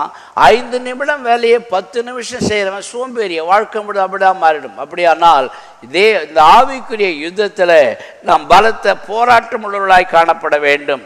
1 சாமுவேல் 1 நாளாகமம் 11ஆம் அதிகாரம் 22, 23 வசனங்களை நீங்கள் வாசிக்கதான பொழுது பராக்கிரமசாலியாக யோய்தாவின் குமாரம். அப்படியானால் தாவீதின் படையில் இஸ்ரவேல் ஜனங்கள் இருந்தது போல ஆவிக்குரிய யுத்தம் செய்கிற தேவ ஜனங்களாய் நீனும் உடைய பிள்ளைகளும் ஜெபிக்கிற பிள்ளைகளாய். சில வீடுகளில் பிள்ளைகள் நல்லா ஜெபிப்பாங்க, சில வீட்டில் அப்பா அம்மா நல்லா ஜெபிப்பாங்க. எது ஏற்பட்டால் எது எப்படி இருந்தாலும் கூட தேவன் நமக்கு உதவி செய்வதற்கு யாரை வச்சிருக்கிறார் என்று சொன்னால், 1 நம்முடைய ஜெபம் தேவதூதர்களை வரவழைக்கும். தேவதூதர்கள் நமக்கு உதவி செய்து ஜெயம் கொடுக்கிறார். சிறைச்சாலையிலே பேதுருவை கூட்டி வந்தவன் தேவதூதன் தான். பவுலும் சீலாவும் அந்த அந்த அந்த சிறைச்சாலையை ஆட செய்து தேவதூதர்கள் தான். நமக்காக 1,80,000 பேரை ஒரே தேவதூர் ராத்திரியில் வெட்டுவான். தேவதூர்கள் நமக்கு பணிவிடை செய்கிற ஆவிகள் ஆண்டவர் வச்சுக்கிறார். எபிரேயர் 1 கடைசி வசனத்தை வாசிக்கும் பொழுது those who are getting the salvation. அதனால் எபிரேயர் 1ஆம் அதிகாரம் கடைசி வந்த ரட்சிப்பை சுதந்தரிக்க போகிற நிமித்தம் ஊழியம் செய்யும்படிக்கு அந்த தேவதூதர்களால் அனுப்பப்பட பணிவிடை ஆவிகள். நீ தனி மனிதனாய் அண்ணன் தம்பி உறவு இல்லாமல் இருந்தால் பரவாயில்ல, நீ அபிஷேகம் பெற்ற தேவ பிள்ளையானால் தேவதூதனை அனுப்புவாரான்வார். யாரை கொண்டாலும் அனுப்புவார். ஒரு சமயம் நான் அந்த பக்கம் வந்து கொண்டு இருக்கும்போது ஒருத்தர் என்னை நில்றான்னார். யாருன்னா நம்ம விசுவாசி தான். அதனால் அவர் நில்றான்னார். என்னடா அவன் நில்றான்னு சொல்கிறேன்னா, அவங்க வீட்டில் ஒரு குழந்தை பிறந்தால் சிவப்பாக இருந்தது. நான் புகழ்ந்துட்டு வந்துட்டேன். இவன் நினச்சிக்கணும் இது ஏதோ வந்துட்டு என்னை நில்றான்ட்டான். அவன் அடிக்க போகிறான் பொழுதுன்னு பார்த்தா அதுக்கப்புறம் அந்த ராபின்சன் ஒருத்தர் வந்தார். ஐயா எங்கன்னா எனக்கு நிற்கிறேன், சும்மா நிற்கிறேன் ஐயா. இவன் என்ன திட்டினுக்கிறான். இதை பார்த்தோன்னே அவருக்கு கோபம். என்னடா ஐயாவை திட்டுற, அவன் மோசமான ஆள், அடிஷனாக ஓடுறான்னு துரத்தி விட்டான். சில நேரங்களில் தேவ தூதர்களை கர்த்தர் இப்படி தான் மனுஷன் மூலமாக நான் அனுப்புவார். நீங்கள் ரட்சிக்கப்பட்டேன்னா உங்களுக்கு ஊழியம் செய்வதற்காக அவர்களெல்லாம் அனுப்பப்படுகிற பணிவிடை ஆவிகளாக இருக்கிறார்கள். ஆனபடினாலே இந்த வானமண்டலத்தில் பொல்லாத ஆவிகளை எதிர்க்கத்தக்கான பராக்கிரமசாலிகளாய் மாற வேண்டுமானால் வேத வசனத்தை கை கொண்டவர்களாய் ஜெபம் செய்கிறவர்களாய் நீங்கள் காணப்பட வேண்டும். வேத வசனம் எப்போ மனசில் இருக்கணும். ஆண்டவர் பிசாசு இயேசுபா சொன்னால், நீ ரொம்ப பசியாக இருக்கிற, இந்த கல்லாம் அப்பமாக்கி சாப்பிடு. இயேசு சொன்னால் அப்பம் என்ன, அது பிரியாணியை கூட மாறிடும். அது அப்பம் என்னையா, பிரியாணி கூட மாறும் கல். ஆனால் இயேசு சொன்னார், தேவனை பரீட்சை பாரக்கூடாது என்று சொன்னார். 2வது சொல்கிறான், நீங்கள் வா இந்த ஆலயத்தின் மேலே நிற்க வச்சு. பிசாசு எப்பவுமே ஆலயத்துக்கு வெளியே தான் கொண்டு வருவான், உள்ளே வரது ரொம்ப ரேர். இங்கேருந்து கீழே குதி தேவதூதர்கள் கையில் ஏந்தி கொள்வார் என்று எழுதியிருக்கிறதே வசனத்தை அவன் சொல்கிறான். ஆண்டவர் சொன்னார், உன் தேவனாய் கர்த்தரை பரிசை பாராதுன்னு எழுதியிருக்குதே. பின்ன மலையில் மேல் கொண்டு போய் ஒரே நிமிஷத்தை உலகத்தை சுற்றி காட்டு சொல்கிறான். உங்களுடைய முந்தின ஆதாம் இந்த உலகத்தை எனக்கு கொடுத்துட்டான், என்ன பணிஞ்சுக்க உலகத்தை கொடுத்துறேன்ட்டான். இயேசு சொன்னார், உன் தேவனாய் கர்த்தர் ஒருவரையே ஆராய்ச்சா பணிந்து கொள்ள எழுதியிருக்கிறதே. வசனம் சொன்ன ஓடி போயிட்டான். நீங்கள் வசனம் தெரியாதவர்களானால் பிசாசு கிட்ட மாட்டிக்கொள்ளுவீங்க. வசனம் தெரியாதவர்கள் இருந்தால் சீக்கிரம் வியாதிஸ்தரம் மாறிடுவீங்க. ஏன்னா வசனம் தான் உங்களுக்கு அது டாக்டர் போல செயல்படுகிறது. வசனம் தான் இரத்தமாய் செயல்படுகிறது. வசனம் தான் இருபுறம் கருக்குள்ள பட்டயமாய் செயல்படுகிறது. இந்த வசனம் தான் உங்கள் எல்லாவற்றிற்கும் எல்லாமாய் இந்த வசனம் தான் பரிசுத்த ஆவியாக செயல்படுகிறது. இந்த வசனம் தான் உங்களுக்காக ஜெபிக்கிறதான தெய்வ தூதனை போல செயல்படுகிறது. வசனம் இல்லைன்னா நீங்கள் மாட்டிக்கிங்க. வசனம் இல்லைன்னா தோற்று போய்விடுவீர்கள். ஆனபடினாலே உங்களுடைய ஆவிக்குரிய யுத்தத்தில் இந்த உலகத்தில் பிசாசு எவனை விழுங்கலாம் என்று சிங்கம் போல வரான். சில நேரங்களில் மனித ரூபத்தில் வரான் பிசாசு. அவன் எதிர்க்க உங்களுக்கு திராணி வேண்டுமானால் கர்த்தருடைய வசனத்தை வாசித்து யோசித்து தியானிக்கணும். கர்த்தருடைய வசனத்தை வெள்ளி புதன்கிழமையான பைபிள் ஸ்டடி நடத்தும். நிறைய பேர் கூட்டமாக வருவாங்க. அப்போல்லாம் கூட்டமாக வருவாங்க. அந்த நெமிழச்சேரி இந்த பக்கம் அந்த பக்கம்லாம் வருவாங்க. அவனெல்லாம் இப்போ ஊழியக்காரராகிட்டாங்க வசனத்தில் சேரி. உங்களுக்கு வசனத்தில் பழக்கம் இல்லை, வியாதியை ஜெயிக்க முடியவில்லை. வசனத்தில் பழக்கம் இல்லை, சின்ன சண்டையிலும் சோர்ந்து போகிறீர்கள். வசனத்தில் பழக்கம் இல்லை, செத்துலான்னு முடிவு பண்ணுறீங்க. வசனத்தில் பழக்கம் இல்லை, வாழ வழி தெரியாதபடி முழிக்கிறீங்க. அப்படினால வசனத்தில் உங்களுக்கு பழக்கம் உண்டானால் சத்துருவை ஜெயிக்க முடியும். சத்துரு யார் ரூபத்தில் வேணா வருவான். உன் மனைவி ரூபத்தில் வருவான், உன் புருஷ ரூபத்தில் வருவான், சில நேரங்களில் பிள்ளைகள் ரூபத்திலே வருவான், சில நேரங்களில் ஊழியக்காரர்களே உங்களுக்கு சத்துருவாக மாறிடுவாங்க. என்ன அன்னாள் ஜெபம் பண்ண பொழுது அவள் அழுது ஜெபம் பண்ணுறான். ஏலி சொல்கிறான், என்ன குடிச்சிட்டு வந்துக்கிற காலங்காத்தால. அவள் ஆவிக்குள்ளே ஒரு வைரக்கத்தோடு இருந்ததுனால அது ஈஸியாக எடுத்துக்கினான். அவட்ட போய் சொல்ல, ஐயா நான் திராட்சை ரசம் மதுலாம் குடிக்கல, நான் தேவனுடைய சமூகத்தில் என் இருதயத்தை ஊற்ற வந்தேன். I break my heart for all the thoughts. என் இருதயத்தை உடைத்து தேவ சமூகத்தில் ஊற்ற வந்தேன். அப்படியானால் நீங்கள் தேவ தூதர்களுக்கு உதவி செய்ய வேண்டும் விரும்பினால் ஆலயத்தில் நேரமே வந்து ஜெபிக்க வேண்டும். தேவ தூதர்கள் உதவி ஆலயத்தில் முன்னாடி வரும்பொழுது தான் இதை நீங்கள் ஜெபிக்கும் பொழுது கர்த்தர் தம்முடைய தூதர்களை அனுப்புகிறார். ஒவ்வொரு ஆட்களை அனுப்புவதற்காக சில சிஸ்டங்களை வச்சிருக்கிறார் ஆண்டவர். பிரியமான தேவனுடைய பிள்ளைகளே, நீங்கள் தேவனுடைய சர்வாயுத வர்க்கம் என்றால் இவைகளை தரித்து கொண்டால் நீங்கள் எவனா அடிக்க வந்த உடனே வசனம். ஒரு நாள் ஒரு ஐயா அப்படியே உட்காந்துக்கார ஒருத்தர் வந்து பேசலாம், ஐயா ஒரு 50,000 கொடுத்தீங்கன்னா நாளைக்கு 1,00,000 வருது, நான் உங்களுக்கு திருப்பி கொடுத்துருவேன் ஊன்னு பேசுகிறான். சரி, இந்த ஐயா உட்காந்து கண்ணை முடிக்கணும், ஆண்டவரே இவன் இப்படி பேசுகிறானே, இவனுக்கு உதவி பண்ணணுமா வானமான்னு ஜெபம் பண்ணும்பொழுது ஒரு வசனம் டப்புன்னு வருது. என்ன? தன் வார்த்தையில் பதறுகிறவனை கண்டால் நம்பாதே, அவன் நேசருக்கு முன்பா நிற்க வேண்டேன். சரி, உடனே கண்ணை முடிச்சேன். சரிங்க ஐயா பரவாயில்ல, இப்போ துட்டு இல்லை, என்ன நாளைக்கு கொடுக்குறேன் போயிட்டார். சில நேரங்களில் உங்களுக்கு புரியாத நேரங்களிலே, பிரச்சனையான நேரங்களிலே கண்களை மூடி சொல்லும்போது நீங்கள் படித்த வசனம் இவனை நம்பணுமா நம்பக்கூடாதா, இவனுக்கு உதவி செய்யணுமா உதவி செய்யக்கூடாதா, இவனோடு போனோமா போகக்கூடாதா, இந்த காரியத்தை தொடங்கணுமா தொடக்கூடாதா என்று சொல்லி நீங்கள் படித்த வசனங்களே திடீர்னு ஆவியானோடுக்கு ஞாபகம் பண்ணுவார். ஆனபடினால தேவ ஜனங்களாக இருக்கிற நீங்கள் யுத்தம் என்றால் இது சண்டை போட்டு கத்தி எடுத்துன்னு வெட்டிக்கின்னு சாவர யுத்தம் அல்ல, ஆவிக்குரிய யுத்தம். வேதத்தில் சொல்லப்பட்டிருக்கிறது, தேவன் உங்களை கைகளை யுத்தத்துக்கு பழகிறானால் கரங்கூப்பி ஜெபிக்கிறது, முழங்காற்படி பணிந்து குனிந்து முழங்காற்படியிடும் வாருங்கள் என்று எழுதப்பட்டு. ஆனபடினாலே உங்களுக்கு பழக்கம் இருக்கா ஜெபத்தில்? காலையில் 5 மணிக்கு ஜெபம், சில ஜெபம் பண்ணால் சத்தமே கேட்காது, அவங்களுக்கு சத்தமாக ஜெபம் பண்ணி பழக்கம் இல்லை. காலையில் 5 மணிக்கு ஜெபம் பண்ணணும், ஆண்டவர்கிட்ட கேட்கணும். ஒரு ஜெபம் என்று சொன்னால், ஆண்டவரே நான் யாருக்காக ஜெபம் பண்ணணும், என்னத்துக்காக நான் ஜெபம் பண்ணணும், எப்போ ஜெபம் பண்ணணும். சில நேரங்களில் கர்த்தர் இதெல்லாம் நமக்கு சொல்லி தருவார். சில பிரச்சனைகளுக்கு இரவு 12 மணிலேருந்து 1 மணிக்கு ஜெபம் பண்ணணும். சில பிரச்சனைக்கு ஒரு நாளில் ஒரு வீட்டில் பயங்கர பிரச்சனை. அப்போது அந்த பாஸ்டர் சொன்னாராம், நீ போய் 1 மணி நேரம் ஸ்தோத்திரம் போட்டு போ. 1 மணி நேரம் ஸ்தோத்திரம் போட்டு 3/4 மணி நேரம் ஆச்சு, ஒன்றும் நடக்கலை. மறுபடியும் ஸ்தோத்திரம் போட்டு போட்டு போட்டு போட்டு 55 நிமிஷம் ஆச்சு, ஒன்றுமே நடக்கலை. ஸ்தோத்திரம் போட்டு போட்டு 59 நிமிஷம் ஒன்றும் நடக்கலை. அதுக்கப்புறம் 1 மணி நேரம் ஆனோடனே டக்குன்னு சுகமாயிடுச்சு. அநேக நேரங்களில் நீங்கள் ஸ்தோத்திரம் போடுகிறது ஒரு குண்டு போடுற மாதிரி. அதனாலே தேவன் உதட்டின் கனியாகி ஸ்தோத்திர பலி, உதட்டின் காளையாகி ஸ்தோத்திர பலி. ஸ்தோத்திரம் போட்டால் என்ன, பழைய ஏற்பாட்டு நாளில் காளைகளை பலி செலுத்துகிற மாதிரி. இப்போ மாடு காளைகள்லாம் பலி செலுத்துறதில்ல, அதுக்கு பதிலாக உதட்டின் காளையாகி ஸ்தோத்திர பலி. அதே சமயத்தில் ஆவிக்குரிய கனிகளிலே உதட்டின் கனியாகி ஸ்தோத்திர பலி. ஆனபடினாலே துதித்தல் இன்பமும் ஏற்றது.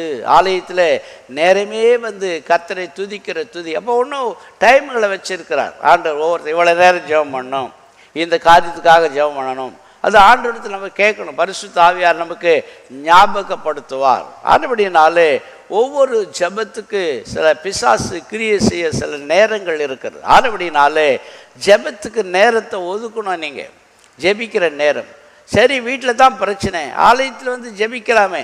நீங்கள் ஜெபிக்கவே இல்லை என்று சொன்னால் உங்களை சுற்றி போட்டிருக்கிற வேலைகள் தகர்க்கப்படுகிறது. உங்களுக்கு தெரியுமா, யோபை சுற்றி வேலி எடுத்து, யோபு குடும்பத்தை சுற்றி வேலி எடுத்து, யோபுக்கு உண்டான எல்லாத்தையும் சுற்றி கர்த்தர் வேலி தான் அடைச்சி வச்சிருந்தார். பிசாசு வேலிலாம் எடுத்துட்டான். இவன் நிலைமையில தனக்கும் தன் பிள்ளைகளுக்கும் மாத்திரம் ஜெபிக்கிறவன் யோபு. மற்றவர்களுக்காக அவன் ஜெபிக்கவே மாட்டான். ஏன்னா 10 பிள்ளைங்க இருக்குது, 10 வீட்டில் ஒவ்வொரு நாளைக்கு ஒரு ஃபங்க்ஷன் நடந்துன்னு இருக்குது. ஐயோ என் பிள்ளைங்களெல்லாம் எதனா ஆண்டவரை திட்டுவானா, ஒவ்வொரு நாளும் பலி செலுத்துவானாம். யோபு அவருக்கு பயம் இருந்துச்சு, என் பிள்ளைங்க தப்பு பண்ணிடுவாங்களா. அதனால இவன் பிள்ளைகளுக்காகவே ஜெபம் பண்ணியிருந்தான். மொத்த பிள்ளையும் வீடு மொத்தம் செத்து போச்சு. இப்போ ஆண்டவர் சொல்கிறாரு, உன்னை நம்பி உன் மேலே அன்பு வைத்து உன்னுடைய சகோதரெலாம் வந்துட்டு புத்தி சொல்லிட்டு காத்து கிடக்கிறானே, ஒன்றும் பொலைமை இருக்கிறியே, உன் சகோதரருக்காக ஜெபம் பண்ணக்கூடாதா என்று ஆண்டவர் உணர்த்தின உடனே யோபு தன் சிநேகிதருக்காய் வேண்டுதல் செய்தான். 42ஆம் அதிகாரத்தில் வாசிக்கும்போது சிநேகிதருக்காய் வேண்டு செஞ்ச போது இவன் சிறைப்பு மாறி போச்சு. இப்போ சில நேரங்களில் இன்றைய ஜெபம் என்று சொன்னால் உங்களை உங்களுக்கு உபத்திரத்தின் மத்தியிலே உபத்திரப்படுறவனுக்கு ஜெபம் பண்ணா கர்த்தர் முதலாவது உன் ஜெபத்து கேட்டு உனக்கு தான் உதவி செய்வார். ஜெபம் என்பது ஒரு பேராயுதம், ஒரு போர் ஆயுதம், அரண்களை நிர்மூலமாக்கிறதான ஒரு குண்டு மாதிரி. அதுபடினாலே ஆவிக்குரிய யுத்தத்தில் ஜெபம், வேத வசனம், ஊழியத்துக்கு போகிறது. ஒரு நாள் ஒரு ஆள் கரெக்டாக சாயங்காலம் 3 மணிக்கு ஜுரம் வரும். எல்லா நாளும் சாயங்காலம் 3 மணிக்கு அவருக்கு வருது, ஜுரம் வருது. அப்புறம் அவர் பாஸ்டர் சொன்னார், எனக்கு ஜுரம் கரெக்டாக 3 மணிக்கு வருது. ஓஹோ 3 மணிக்கு வருதா சாயங்காலம், சரி. அப்போது 3 மணிக்கு வருது. அவர் சொன்னார்னா, நீ என்ன பண்ணு, 2:30 மணிக்கு ஒழித்து போயிடும். எல்லாம் ஒழித்து போவாங்கள்ல, 2:30 மணிக்கு ஒழித்து போயிடும். இவர் 2:30 மணிக்கே ஒழித்து போனால் ஜுரத்தை கொண்டு வருகிறதான பிசாசு பார்த்தா வசனத்தை சொல்லி ஊழியம் செஞ்சுருக்கிறான். அதுக்கப்புறம் பார்த்தா அவனுக்கு ஜுரமே வரல. சில நேரங்களில் இந்த தந்திரங்கள் நமக்கு தெரிகிறதில்லை. ஆண்டவருக்காக சேவை செஞ்சு அவர் தானே பாதுகாக்கணும். அதனால 2:30 மணிக்கு அவருக்கு ஜுரம் வந்துடும். 3 மணிக்கு ஜுரம் வந்தால் 2:30 மணிக்கு ஒழித்து போயிட்டார். சில நேரங்களில் இப்படி பிசாசின் தந்திரங்கள் எதிர்க்கவங்களுக்கு திராணி வேணும். ஐயோ நான் போயிடுறேன், யாருனா ஜெபம் மாட்டோம், மற்றவர்கள் ஜெபத்தையும் கர்த்தர் கேட்பார். ஆனபடினாலே தேவ ஜனங்களாக இருக்கிற இவைகளெல்லாம் ஆவிக்குரிய யுத்தத்தில் பிசாசு கையாளுகிற முறைகளை ஜெயிக்கிறதுக்காக. ஆனபடினாலே இப்போ உலகத்தில் நிறைய கட்சிகள் இருக்கிறது. நேற்று என்ன ஒரு தம்பி என்னை கேட்டான், ஐயா அது மாதிரி கட்சியில் நிற்கிறாங்க, ஆளுகிறவரையும் ஆளுங்களும் கர்த்தர் தானே உண்டாக்குனாரு என்று எழுதப்பட்டிருக்கிற ஐயா என்று சொன்ன. நான் சொன்னேன், ஆமாம், பிசாசு இயேசுவை மலையில் கொண்டு போய் 1 நிமிஷத்தில் உலகத்தில் சுற்றி காட்டி சொல்கிறான், இந்த உலகத்தில் அதிகாரங்கள் எனக்கு கொடுக்கப்பட்டிருக்கு. ஆதாமுக்கு கொடுக்க அதிகாரத்தை ஆதாம் என்கிட்ட கொடுத்துட்டு ஓடி போயிட்டான். இந்த உலகத்தினுடைய சர்வத்தினுடைய அதிகாரங்கள் இருக்குது. ஒருவனை உயர்த்தவும் தாழ்த்தவும், ஒருவனை ஆசீர்வதிக்கவும் ஆசீர்வாதம் இல்லாத பார்க்கும் எனக்கு பவர் இருக்குன்னு சொல்கிறான் ஆண்டவருக்கு. அதனால இப்பிரபஞ்சத்தின் தேவனுக்கு எல்லாம் வேலைக்குது. ஆளுகிறவர்கள் எல்லாரும் தேவனால் நியமிக்கப்பட்டவர்கள் அல்ல.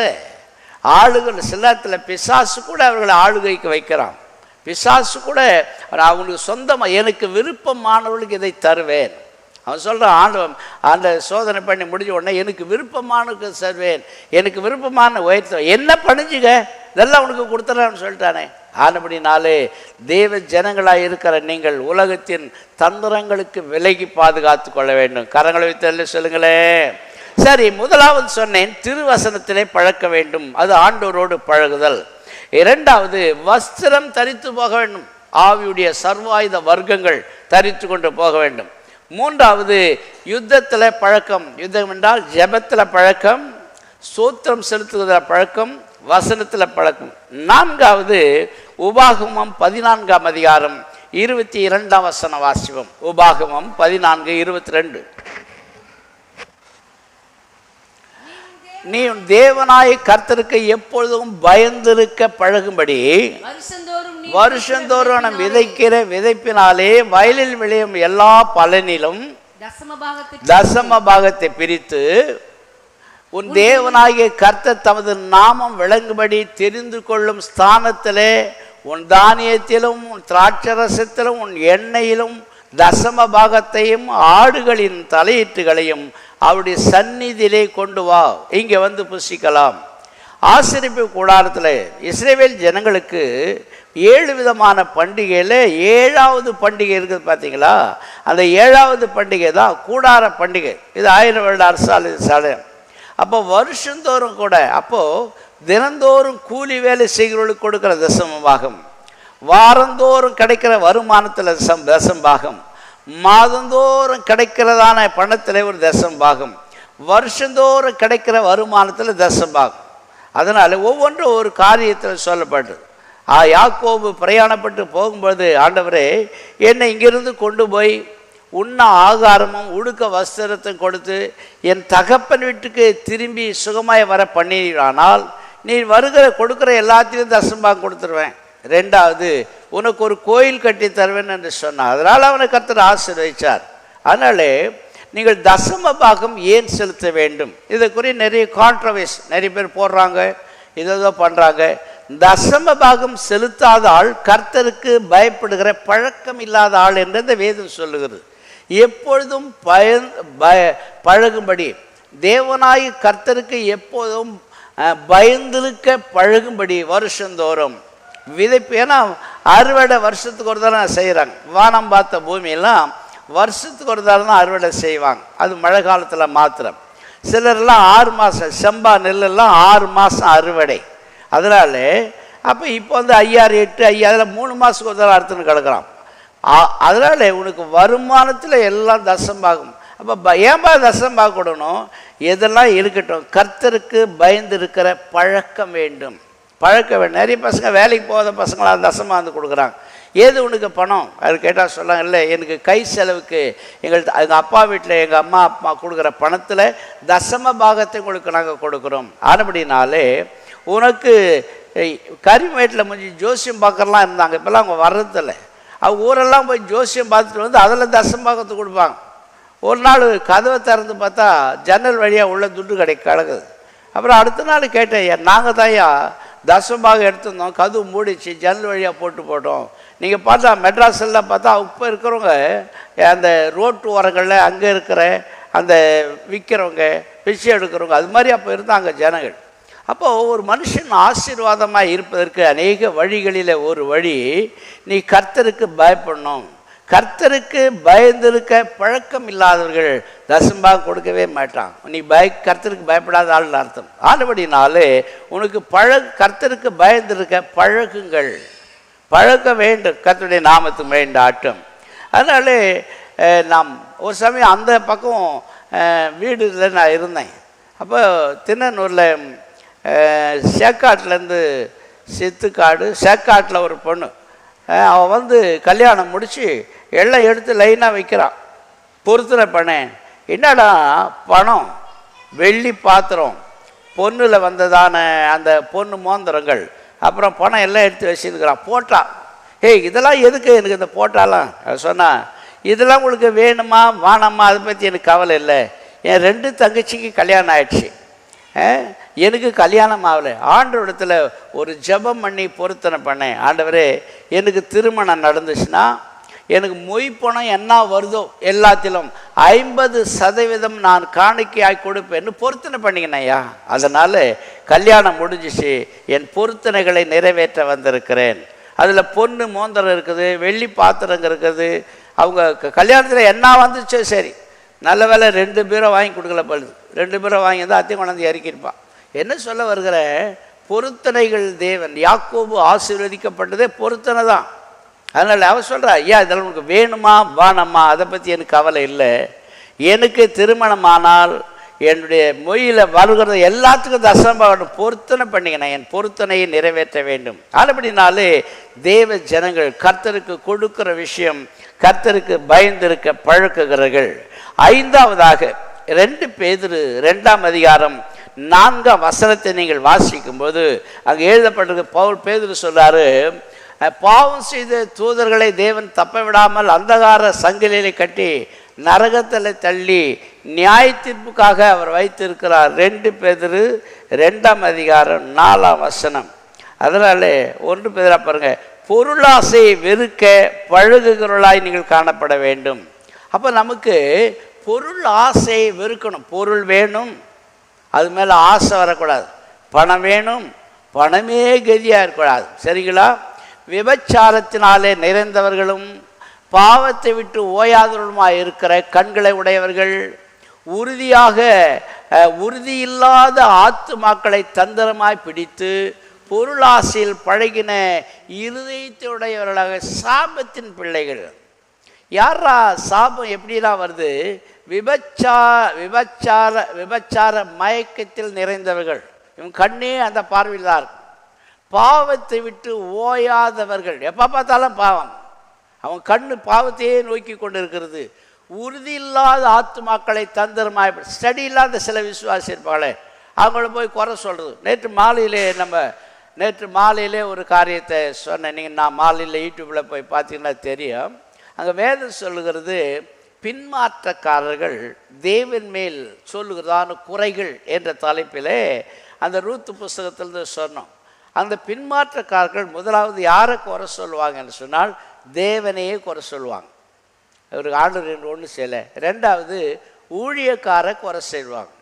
3வது ஆலயத்தையும் குறை சொல்லுவாங்க.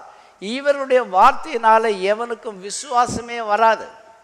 இவருடைய வார்த்தைகளை கேட்டால் விசுவாசமே வராது. தேவனை குறை சொல்லுகிறவன் எப்படி தேவனை சோத்தரிக்க முடியும்?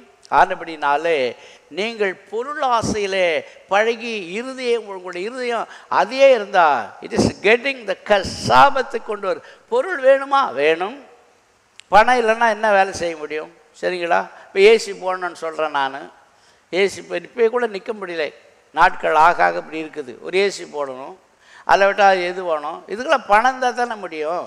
பணம் இல்லைன்னா இப்படி ஓடி சேர்த்து. ஆனால் பணம் உங்களுக்கு தேவை, பணம் எல்லாவற்றுக்கும் உதவும். பண ஆசையை கதியாக இருக்கக்கூடாது. பண ஆசை என்றால் என்ன? இன்னொருவன் பொருளை நீ இச்சிக்கிறது உனக்கு ஆசை தானே. உனக்கு உள்ளதென்றும் இல்லதென்றும் போதும். உனக்கு உள்ளதை எடுத்துங்க. இப்போ கர்த்தருக்கு நீங்கள் கர்த்தருக்கு காணிக்கை கொடுக்கணும். அந்த கர்த்தருக்கு காணிக்கை எடுத்து நீ செலவு பண்ணி மறந்துட்டுனா அது பல ஆசை தானே. தேவ ஜனங்களாக இருக்கிற நீங்கள் பொருளாசையில் பழகாதீங்க. யாத்திரையாகும் 18ஆம் அதிகாரம் 21ஆம் வசனத்தை நீங்கள் வாசிக்கும் பொழுது பொருள் ஆசையை வெறுக்க ஒரு பழக்கம் தேவையாக இருக்கிறது. ஜனங்கள் எல்லாருக்கும் தேவனுக்கு பயந்தவர்களும் உண்மை உள்ளவர்களும் பொருளாசையை வெறுக்கிறவர்களுமான திறமை உள்ள மனிதரை தெரிந்து கொண்டு அவர்களை 1000 பேருக்கு அதிபதிகளாகவும் 100 பேருக்கு அதிபதிகளாகவும் 50 பேருக்கு அதிபதிகளாகவும் 10 பேருக்கு அதிபதிகளாகவும் ஏற்படுத்த ஒரு ஆலயத்தில் ஒரு லீடர், ஒரு பாஸ்டர், ஒரு மூப்பர், ஒரு ஜெபக்குழு நடத்துகிறவன் பொருளாசையை வெறுக்கிறவனாக இருக்க வேண்டும். சரிங்களா? பொருளாசை வெறுக்கணும். சில நேரத்தில் பொண்ணு பார்க்க சொல்ல ஃபோன் பண்ணும்போது அங்கேருந்து பொண்ணு வீட்டில் பேசுவாங்க. அவங்க குடும்பமாக கோயிலுக்கு வராங்க. அவங்க அப்பா தசம்பா கொடுக்குறாரா? அந்த பொண்ணு வேலைக்கு போகிறாளா? அவங்களுக்கு தசம்பா கொடுக்குறாளா? இப்படி கூட சிலர் கேட்குறாங்க. உங்களுடைய கேரக்டர்களை டெஸ்ட் பண்ணுவதற்காக ஜனங்களை கேட்குற கேள்வி, நீங்கள் எப்படி ஒரு தலைவராக இருக்கணுமா? ஒரு ஜெபக்குழு தலைவராக இருக்கணுமா? நீ என்னென்னா ஊழியம் செய். ஒரு ஜெபக்குழு தலைவராக நம்ம சபையில் ஒரு 10-11 பேருக்கு ட்ரைனிங் எடுத்துன்னுக்குறாங்க. இவங்களை ஒன்றா சேர்க்கறதே கஷ்டமாகுது. ஏன்டா இவர்களை ரெக்கமெண்ட் பண்ணன்ற நிலைமை ஆகி போச்சு. அப்புறம் கர்த்தர் சொன்னார், உங்கள் கைகிட்ட கொடுத்துக்கு அவளை கூப்பிட்டு ட்ரெயின் பண்ணுப்பா, இதை அப்படியே மல்டிடியூட் பண்ணி பைபிள் காலேஜாக மாற்றலான்னு பார்க்குறோம். ஒன்றா சேர்க்கறதுக்கே கஷ்டமாக இருக்குது, எங்கேருந்து ஊழியம் செய்வான்? அதனால் பொருள் ஆசையை முதலாவது வெறுக்கிற ஜனங்களாக இருந்தீங்கன்னா அதில் ஒரு பழக்கம் வேணும். பழக்கலைன்னா அப்படித்தான். அப்போ பணத்தை சேர்த்து எனக்கு தெரிஞ்ச ஒருத்தர் இருப்பார், அவரோட ரட்சிப்புகளை நடத்தி அட்வென்ட் மிஷினுக்கு கொண்டு போனேன். அவர் என்னன்னா சம்பளத்தில் சாப்பிட மாட்டார், சீட்டு கெடுப்பார், தள்ளு பணத்தில் தான் சாப்பிடுவார். சேர்த்து சேர்த்து சேர்த்து வீட்டில் போய் பார்த்தா எல்லாம் ரூபாய் நோட்டெலாம் கட்டி மொத்தம் அப்படியே பூச்சி மாதிரி கிடக்கு. நான் தான் பேங்க்கில் அக்கௌண்ட் பண்ணி ஓப்பன் போடியான்னு சொன்னேன். ஒரு நாள் அவனுக்கு பசங்க பார்த்தாங்க, இவனா துட்டை செலவு பண்ண பீரோ வச்சு மொத்தம் துட்டு தூக்கி போயிட்டாங்க, மொத்தத்துக்கு தூக்கி போயிட்டாங்க. இப்போ அந்த ஆள் பைபிளை இப்படி ஒரு 10 தரம் படித்து பின்னால் பக்கம் வேறு 10 படிச்சுட்டான் அந்த ஆள். அவனுக்கு வேலை கார்பெண்டர் வேலை, டேங்க் பைட்டில் வேலை கிடையாது. மொத்தம் ஒரு மணி நேரம் 2 மணி நேரம் வேலை. என்ன பைபிள் படிக்கிற வேலை. பைபிளை ஃபுல்லாக படிச்சுட்டு பேக் கலந்து படிச்சுட்டு வரான். அப்போ சாம் கிட்ட சொன்னார், டேய் தம்பி, நான் பைபிளை பின்னாலேருந்து படிச்சுக்கிறேன். அப்போ அவர் சொன்னார், பெரியப்பா உனக்கு முஸ்லீம் ஆகி பிடிச்சி போச்சு. என்ன ஆகி பிடிச்சி போச்சு? ஏன்னா நீங்கள் ஹீப்ருலாம் இப்படி தான் படிக்கணும். அதனால் எதுக்கு சொல்ல வருகிறேன், இப்போ அந்த பைபிள் படித்து இந்த வயசில் நல்ல குறுக்க நடுக்க ஓடுறான், இருந்தாலும் எல்லா வேலையும் செய்கிறான். எங்கே நல்ல உடம்பு ரொம்ப ஹெல்த்தியாக இருக்குது, இப்போ பிள்ளைகள் சரியில்லை. எதுக்கு சொல்ல வருகிறேன், பண ஆசையே கதியாக இருந்தோம்னா சின்ன அது யூஸ் ஆகாது. பணத்தை எவனா பைசைக்கு சாப்பிட முடியுமாங்க? சில நேரத்தில் பணம் இருக்கும். ஒரு தடவை ஜீவானந்தம் தயானந்தம் கூட காரில் வந்துக்கின்னு இருக்கிறோம். அவர் காரில் தான் வரோம். திடீர்னு அவருக்கு துட்டு தண்ணி குடிக்கணும், டீ குடிக்கணும் ஆசை வந்து போச்சு. பாக்கெட்டில் பார்த்தா 500 ரூபாய் 1000 ரூபாய் நோட்டாக இருக்குது. இப்போ 1000 ரூபாய் நோட்டை டீ கடை எங்கே போய் கொடுக்குறது? இப்போ எல்லோரும் கேட்குறாடே, யாராவது துட்டு வச்சிங்களடா, டீ வாங்கி கொடுக்கடா. பணம் இருந்து கூட சில நேரத்தில் பிரயோஜனமெல்லாம் போகும். சில பணம் அவங்களுடைய உதவிக்கே தேவையில்லாமல் போயிடும். சில நேரத்தில் பணத்தை வச்சுட்டு பீரோவை ஒரு நாள் சாது கிளைட்டன் அவனோட உட்காந்துருக்கிறேன் நான் திருநெல்வேலியில். உட்காந்து உடனே ஒரு ஃபோன் வருது, ஐயா என்ன இது எங்கள் வீட்டுக்காரர் பீரோ சாவி எங்கே வச்சுட்டு போயிட்டாரு, உடம்பு சரியில்லை, இப்போ ஹாஸ்பிட்டலில் அட்மிட் பண்ணியாச்சு, இப்போ பணம் கட்ட சொல்கிறான். பணம் பீரோவில் இருக்குது, இப்போ பணம் எடுக்கிறது சாவியை காணோம், என்னையா பண்ணுறதுன்னு கேட்குறான். என்னையா எதுனா பண்ணுங்க. அப்புறம் அவர் ஜாப் பண்ணி அவர் தான் சொன்னார், பீரோவுக்கு பின்னாடி சாவி எடுத்து பாருப்பா, எடுத்துக்கோ. உடனே பார்த்தா சாவி இருந்து எடுத்து போய் பணத்தை காட்டுறோம். சில நேரத்தில் நமக்கு பணம் இருக்கும், நமக்கே யூஸ் ஆகாது. காரணம் என்ன? பணமே உனக்கு பழக்கம் என்று சில கையில் துட்டுலாம் பைத்தியம் முடிச்சிடும். சில கையில் துட்டு இருக்குதா இல்லையான்னு தெரியாது, தெரிஞ்சிடும் நமக்கு. கையில் பணம் இருக்குன்னா அசம தெம்பா நடப்பாரான். சில வீட்டில் மூணு உட்காந்துக்கிறான். அப்போ ஒய்ஃபு கேட்பாங்க, என்னங்க துட்டு இல்லையா கையில்? ஒய்ஃபுக்கு மூஞ்ச பார்த்தாலும் தெரியும், என்னங்க ஒரு மாதிரி இருக்கிறீங்க, கையில் துட்டு இல்லையா? ஆமாம் எல்லாம் சரி, இதான் வச்சுக்கோ. சில ஆட்கள் இதை இருக்குதே இல்லையா. You should move with a faith. விசுவாசத்தோடு நீங்கள் செயல்படும் பொழுது தேவன் அதை ஆசீர்வாதமாக மாறும். ஒரு அல்லி சொல்லுங்க, சத்தமாக சொல்லுங்களேன். அப்போ நான் உங்களுக்கு நிறைவு செய்கிறேன். வேதம் என்ன சொல்லுகிறது?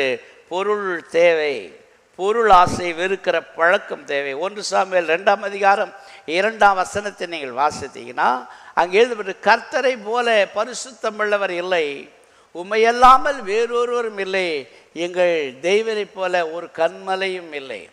கர்த்தரை போல ஒரு ஆள் யாருமே உலகத்தில் இல்லைங்க. ஆனபடினாலே அவரை குறித்து ஒரு பயம்.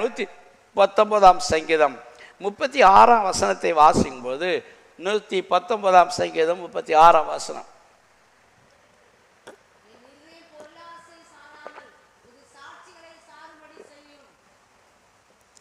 இந்த சங்கீதக்காரன் விஷயமே, என் இருதயம் பொருள் ஆசையை சாராமல் உமது சாட்சிகளை சாரும். எவ்வளோ பேர் சாட்சி சொல்கிறாங்க? நிறைய பேர் சாட்சி கேட்குறதே கிடையாது, சாட்சி சொல்கிறதும் கிடையாது. சாட்சி சொல்லாது ரொம்ப டேஞ்சர். சாட்சியை கேட்டோம்னா நமக்கு விசுவாசம் வளரும். சரிங்களா? 10 குஷ்டரோகிகள் இயேசுக்கிட்ட, ஒரு குஷ்டரோகி வந்தான். ஆண்டவர் சொன்னார், உனக்கு சித்தமானால் என்னை சுத்தமாக்குமால் ஆகும். சரி, எனக்கு சித்தம் மட்டும் சுத்தமாகும், ஆனாலும் நீ போய் ஆசாரியனுக்கு உன்னை காண்பி, மோசே சொன்ன காணிக்கை செலுத்து, அப்போ தான் அந்த வியாதி சுகமாகும். ஆசாரியனுக்கு காட்டணும் என்றால் சாட்சி சொல்ல வரணும். ஒருத்தன் 38 வருஷமாக யோவான் 5ஆம் அதிகாரம் பெத்சா குளத்தில் கடந்தானா. இயேசு போனாரம்மா, இயேசு போய் அவனை பார்த்தா படுத்து கிடக்கிறான். உங்களுக்கு சொன்னேனே தெய்வீக சுகம் எப்படி வரும் என்று சொல்லி உங்களுக்கு நான் சொல்கிறேன். தெய்வீக சுகத்தை கர்த்தர் கொடுக்குறாரு. தூதர்கள் கூட உங்களுக்கு சுகம் கொடுக்க வருவான். அவன் வந்து குளத்தை கலக்கிறான்ல, குளத்தை கலக்கும் பொழுது யார் முந்தி இறங்குறானோ, இவன் 38 வருஷமாக இயேசு வந்து கேட்குறாரு, நீ சொஸ்தம் அடைய வேண்டும் என்று விரும்புகிறாயா? அநேக நேரங்களில் கேட்ட உடனே ஆண்டவர் எத்தையும் தூக்கி கொடுக்கறது கிடையாது, கேட்ட உடனே பதில் சொல்கிறது கிடையாது. ஆண்டவர் திருப்பி கேட்குறார். சரிங்களா? யூதருக்கு ரோமருக்கு வழி கொடுக்கறது நியாயமா தப்பா கேட்கும்போது ஒன்று தப்பு ரைட்டுன்னு சொல்ல வேண்டியதானே? இல்லை, ஒரு காயினை கையில் கொடுங்களேன், ஒரு பணத்தை கொடுத்தோடனே இதில் இருக்கிற சொரூபமும் முத்திரையும் யாருடையது? இது ரோமருடையது. ரோமனுக்கும் தேவனுடையது தேவனுக்கும் செலுத்துன்னு சொன்னார். ஆண்டவர் எடுத்தோடனே கேட்டவுடனே பதில் சொல்லக்கூடாது. ஒரு ஞானி கேட்ட உடனே பதில் மூஞ்சல் அடிச்சு மாதிரி பேசுவேன் தெரியுமா? அவன் ஞானியாக இருக்க முடியாது. ஆனபடினாலே பொருளாசையிலே சாட்சிகளை கேட்கணும். இயேசு சொன்னார், இப்போ அவன் சுகமாயிட்டான், திரும்பி அவனை அடுத்த ஞாயிற்றுக்கிழமை தேவாலயத்தில் கண்டு. அப்போ யூதனுடைய முறை, பழைய ஏற்பாட்டு முறை என்றால் சுகம் பெற்ற உடனே ஆசாரியனை கண்டு அவனுக்கு காணிக்கை செலுத்தணும். குஷ்டரோகம் நீங்க உடனே ஆசாரியை பார்த்து தான் சொல்லணும் குஷ்டரோகம் நீங்கி போச்சு. அப்போல்லாம் டாக்டர் கிடையாது. ஆனபடினாலே அந்த சாட்சியை கேட்டிங்கன்னா அந்த சாட்சிப்படி நீங்கள் வாழ முடியும். சாட்சி சாரணும். சில இடங்களில் எங்கள் அம்மாவுக்கு கேன்சர் சுகமாச்சு நான் சொல்லின்னு இருப்பேன். 1971 கேன்சர். அதனால் டாக்டர் சொல்லிட்டாங்க செத்து போயிடுவாங்க போகுது. அப்போ அவ்வளோ 71 அவ்வளோ மருந்து இல்லை. இப்போல்லாம் நல்ல மருந்து கண்டுபிடிச்சிக்கிறாங்க. இப்போ நான் செத்துறேன், வீட்டுக்கு போய் செத்து போகிறேன். நான் சரி செத்து போகிறவங்க எங்கே போனா இல்லைன்னு சொல்லி கம்முன்னு விட்டேன். அப்போ நான் வீட்டுக்கு போய் பார்த்த பொழுது வயலிருந்து ஓடி வராங்க எங்கள் அம்மா. ஓடி வந்து சொல்கிறாங்க, எப்பா அப்பா தம்பியால், எப்பா என் தம்பி சாகலை, உயிரோடு இருந்தான். அப்போது அப்பா தம்பியால் வேலை செய்ய முடியல, நான் தான் செய்கிறேன். என்னடா செத்து போகிறேன்னு வரவங்க இப்படி சொல்கிறாங்களே. நான் வீட்டுக்கு போய் ஒரு கேலண்டரை காட்டி சொன்னாங்க, ஒரு தேதியை காட்டி, இன்றைக்கி தான்ப்பா எனக்கு சுகமாச்சு. அது என்ன நாள்னு பார்த்தா, இது மாதிரி ஒரு கூட்டத்தில் நான் உட்கார்ந்து கொண்டு இருக்கும்பொழுது 12 ஆண்டுகளாக உதரவு உள்ள ஸ்திரீ இயேசுவின் வஸ்திரத்தை தொட்டு சுகமானாலாமா. அப்போ அவளுக்கு கேன்சர் வந்தால் உதரம் போய்கினே இருக்கும், கேன்சர் வந்தால் யூரின் போய்கினே இருக்கும். இப்படிப்பட்ட சிஸ்டம் தான் எங்கள் அம்மாவுக்கு நடக்குது. வீட்டில் சேர்க்கவே முடியாது. என்ன பண்ணுவோம், தாயாச்சு அவ்வளோ நிலைமை. அப்புறம் அவங்க சொன்னாங்க, ஒரு நாள் இப்படி நீ மீட்டிங்கில் கேட்டபோது பின்னால் உட்காந்து ஜெபம் பண்ணிக்கிறேன். இதை சொன்னோன்னு ஆண்டவரே 12 வருஷமாய் உதரவுள்ள ஸ்திரீக்கு சுகமாக்கிறீங்க, எங்கள் அம்மாவுக்கு ஒரு சுகம் கொடுக்கக்கூடாதா என்று ஜெபம் பண்ணினேன். ஜெபத்தை விட்டுட்டேன், ஜெபத்தை மறந்துட்டேன். நான் ஜெபம் பண்ண அன்றைக்கே கர்த்தர் சுகம் கொடுத்துட்டுருக்கிறேன். நான் வீட்டுக்கு போய் பார்த்தா நான் ஜெபம் பண்ண நேரமும் என் தாய் சுகமான நேரம் சரியாக இருந்தது. இந்த சாட்சிகளை சொல்லும் பொழுது குஷ்டரோகிகள் அல்லது கேன்சர் வியாதி உள்ளவர்களுக்கு தேஸ் ஆர் கெட்டிங் ஹோப். ஒரு வசனம் செய்யாத வேலையை சாட்சி சொல்லும். அந்த சாட்சிகளை சார்ந்து ஜீவிக்க வேண்டும். அதே சமயத்தில் உங்களுடைய இருதயம் பொருள் ஆசையை சாராமல் இருக்க வேண்டியது அவசியமாக இருக்கிறது. ஆனபடினாலே ஒரு நீதிமொழிகள் 28ஆம் அதிகாரம் 16ஆம் வசனத்தை வாசித்தால், நீதிமொழிகள் 28ஆம் அதிகாரம் 16வது வசனத்தை நான் வாசிக்கும் பொழுது, பிரபு புத்தீனமாய் இருந்தால் அவன் செய்கை இடுக்கண் மிகுதி, பொருளாசையை வெறுக்கிறவன் தீர்க்க ஆயுசு பெறுவான். அப்போது பொருளாசை வெறுத்து அவனுக்கு ஆயுசு பெருசாக இருக்கும். பணம் பணம் பணம் பணம் பணம் அலைஞ்சி பணமே அவனுக்கு வேதனையாய் மாறிவிடக்கூடாது. லூக்கா 12ஆம் அதிகாரம் 15ஆம் வசனத்தை நீங்கள் வாசிக்கும்பொழுது எழுதப்பட்டிருக்கிறது, பின்பு அவர் அவர்களை நோக்கி பொருளாசை குறித்து எச்சரிக்கையாக இருக்க வேண்டும், ஏனெனில் ஒருவனுக்கு எவ்வளவு திரளான ஆஸ்தி இருந்தாலும் அது அவனுக்கு ஜீவன் அல்ல. பணம் ஜீவன் அல்ல, வேதமே உங்களுக்கு ஜீவன். இயேசு தான் ஜீவன், வேதமே ஜீவன். நீங்கள் எபேசியர் 5ஆம் அதிகாரம் 3ஆம் வசனத்தை வாசிக்கும்போது அங்கே அப்போஸ்தலர்கள் எபேசு சபைக்கு எழுதினார், மேலும் பரிசுத்தவான்களுக்கு ஏற்றபடி வேசித்தனமும் மற்ற எந்த அசுத்தமும் பொருளாசையும் ஆகிய இவைகள் பேர் முதலாய் உங்களுக்குள்ளே சொல்லப்படக்கூடாது. யாரு?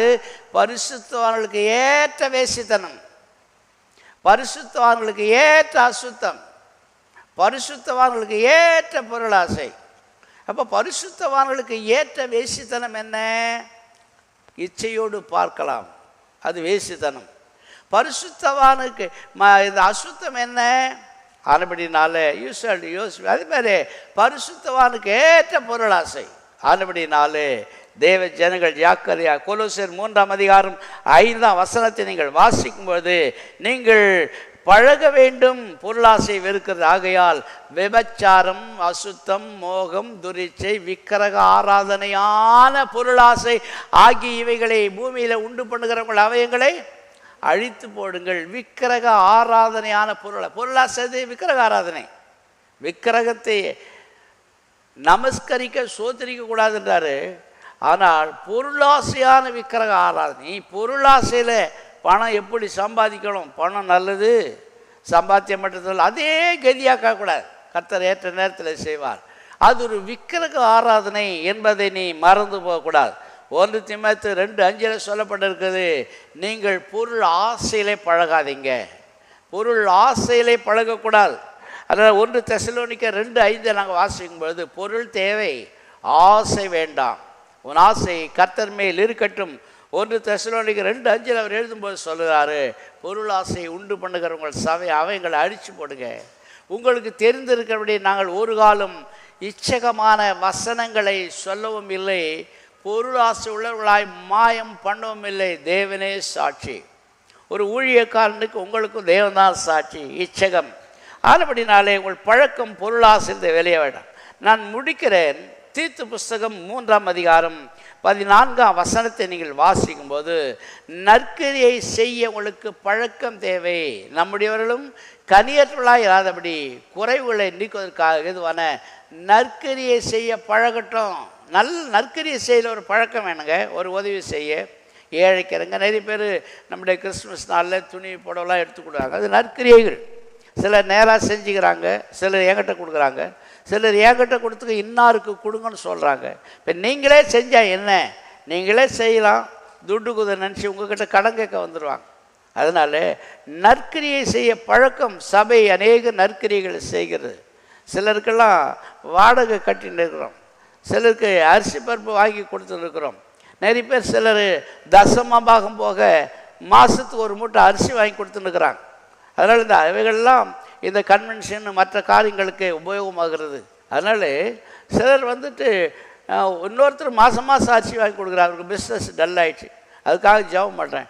உங்கள் காணிக்கை பிரித்து காணிக்கை கம்மியாக இருந்தாலே நான் ஜெபம் பண்ண ஆரம்பிச்சிடுறேன். ஐயோ ஆண்டவரே, இவளுக்கு வருமானம் இல்லை போல தெரியுது, ஆசீர்வதியம். அதனால் சில நேரங்களில் எங்களுடைய கவரெல்லாம் பிரித்து பார்த்து, எப்பவுமே கவரில் உங்களுடைய பேர்கள், ஃபோன் நம்பர்லாம் எழுதி கவரில் போகிறது நல்லது. சிலர் பேர் எழுதாத போடுறாங்க. ஏன்னா வலதுகை சேர்த்து என்ன பண்ணக்கூடாது, தசம பாகம் காணிக்கைகள், பொருத்தனை காணிக்கைகள் எனக்கு தெரியணும். மற்றபடி சாதாரணமான காணிக்கை வலதுகை செய்கிறது இடதுகைக்கு தெரியக்கூடாது. சரிங்களா?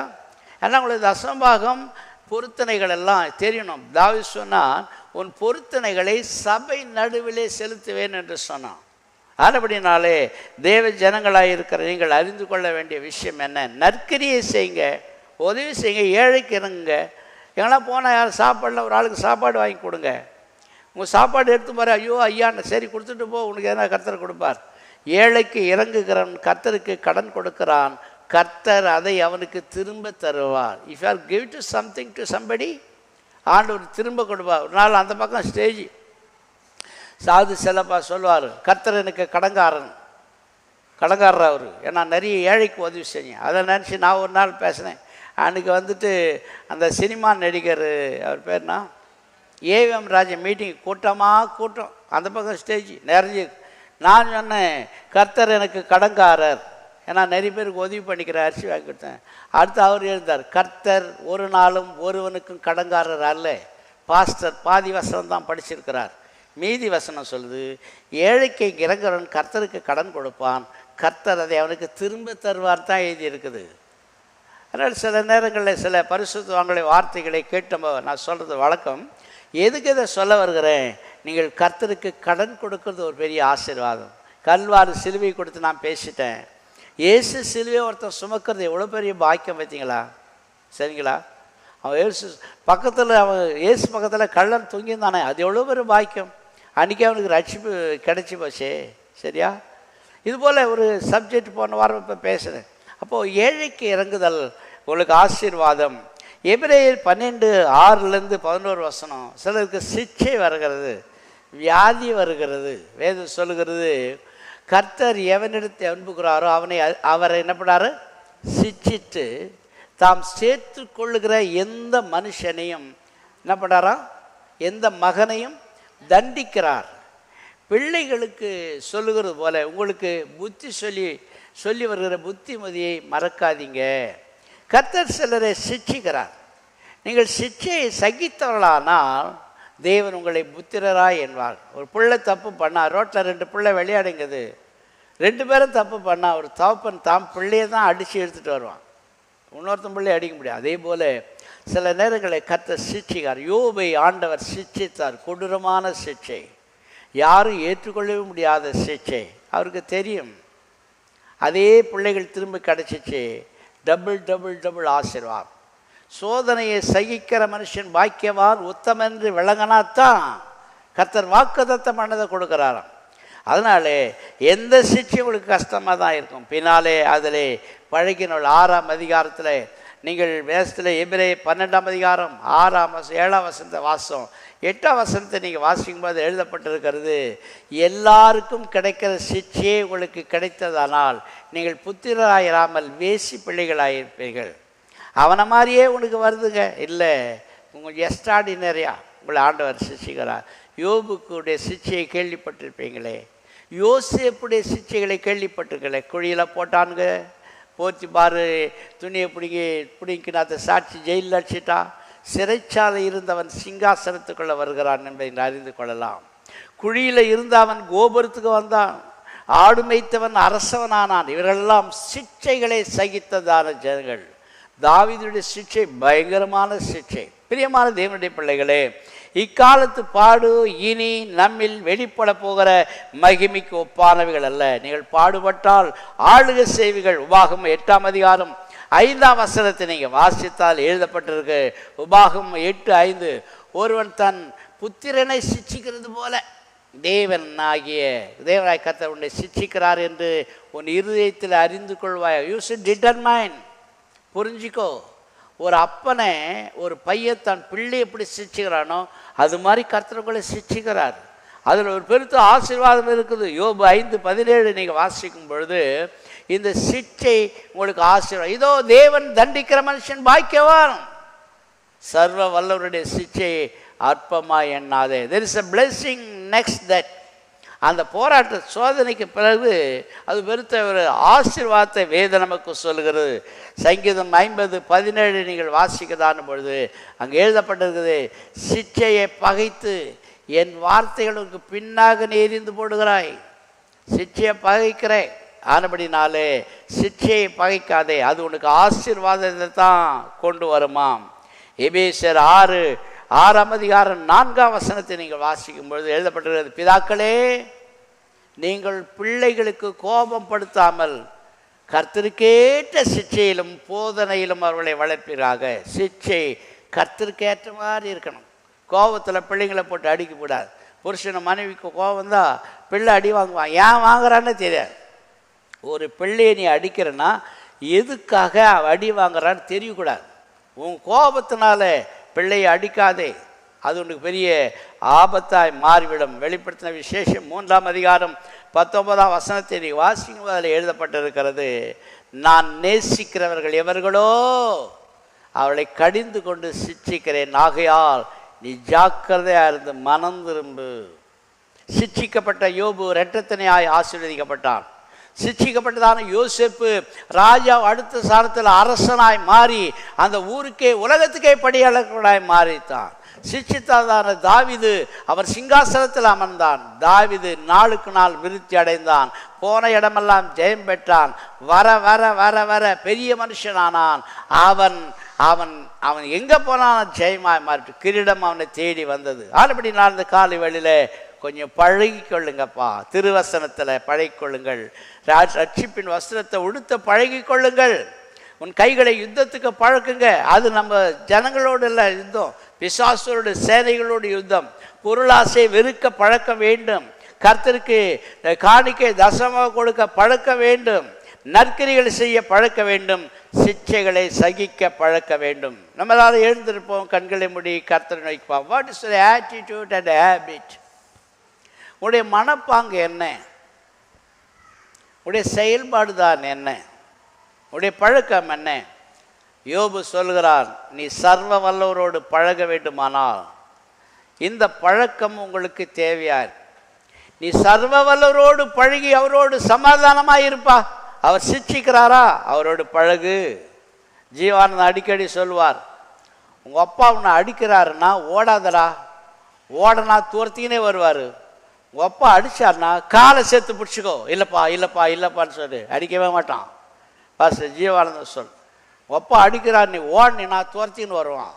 அப்புறம் கல் எடுத்து அடிப்பான், இல்லை கொம்பு எடுத்து. உங்கள் அப்பா அடிக்கிறாரா, 2 காலையும் போய் பிடிச்சிக்கோ. ஐயா அப்பா என்னை அடிக்காதுப்பா. தேவன் உன்னை சிச்சிக்கிறார் என்றால் அவர் கால்களை பிடித்துக்கொள், அவருடைய கரங்களை பற்றி கொள்ளப்பா. அந்த சிச்சையினாலே உனக்கு கிடைக்கிற பலன் மிகுதியாக இருக்கும். You are waiting for the another blessing. தகப்பன் சிச்சியாத புத்திரன் உண்டோ? சிச்சித்தா என்னடா கிடைக்கும் எனக்கு? வேதம் சொல்லுகிறது, சர்வ வல்லவரோடு பழகி அவரோடு சமாதானமாயிரும். அவரோடு பழகுனா எனக்கு என்னடா கிடைக்கும்னு கேட்டீங்கன்னா, வேதம் சொல்லுகிறது, 1 நன்மை வரும், 2வது கர்த்தருடைய வார்த்தை இருதயத்தில் வச்சிங்க, திரும்ப கட்டப்படுவீர், உன் கூடாரத்தில் பாவம் தூரமாகும், அது மாத்திரமல்ல ஓப்பெரியின் கற்களை போல வருமானம் செழிக்கும். ஆண்டவரே உனக்கு பொன்னாய் மாறி விடுவார். நீ அவரை நோக்கி விண்ணப்பம் பண்ணால் அவர் உனக்கு செவி கொடுப்பார். ஒரு காரியத்தை நிர்ணயம் பண்ணினால் அது நிலைவரப்படும். கண்களை மூடி கர்த்தரை நோக்கி பார்த்து ஆண்டவரோடு பழக கற்றுக்கொள்வோமா?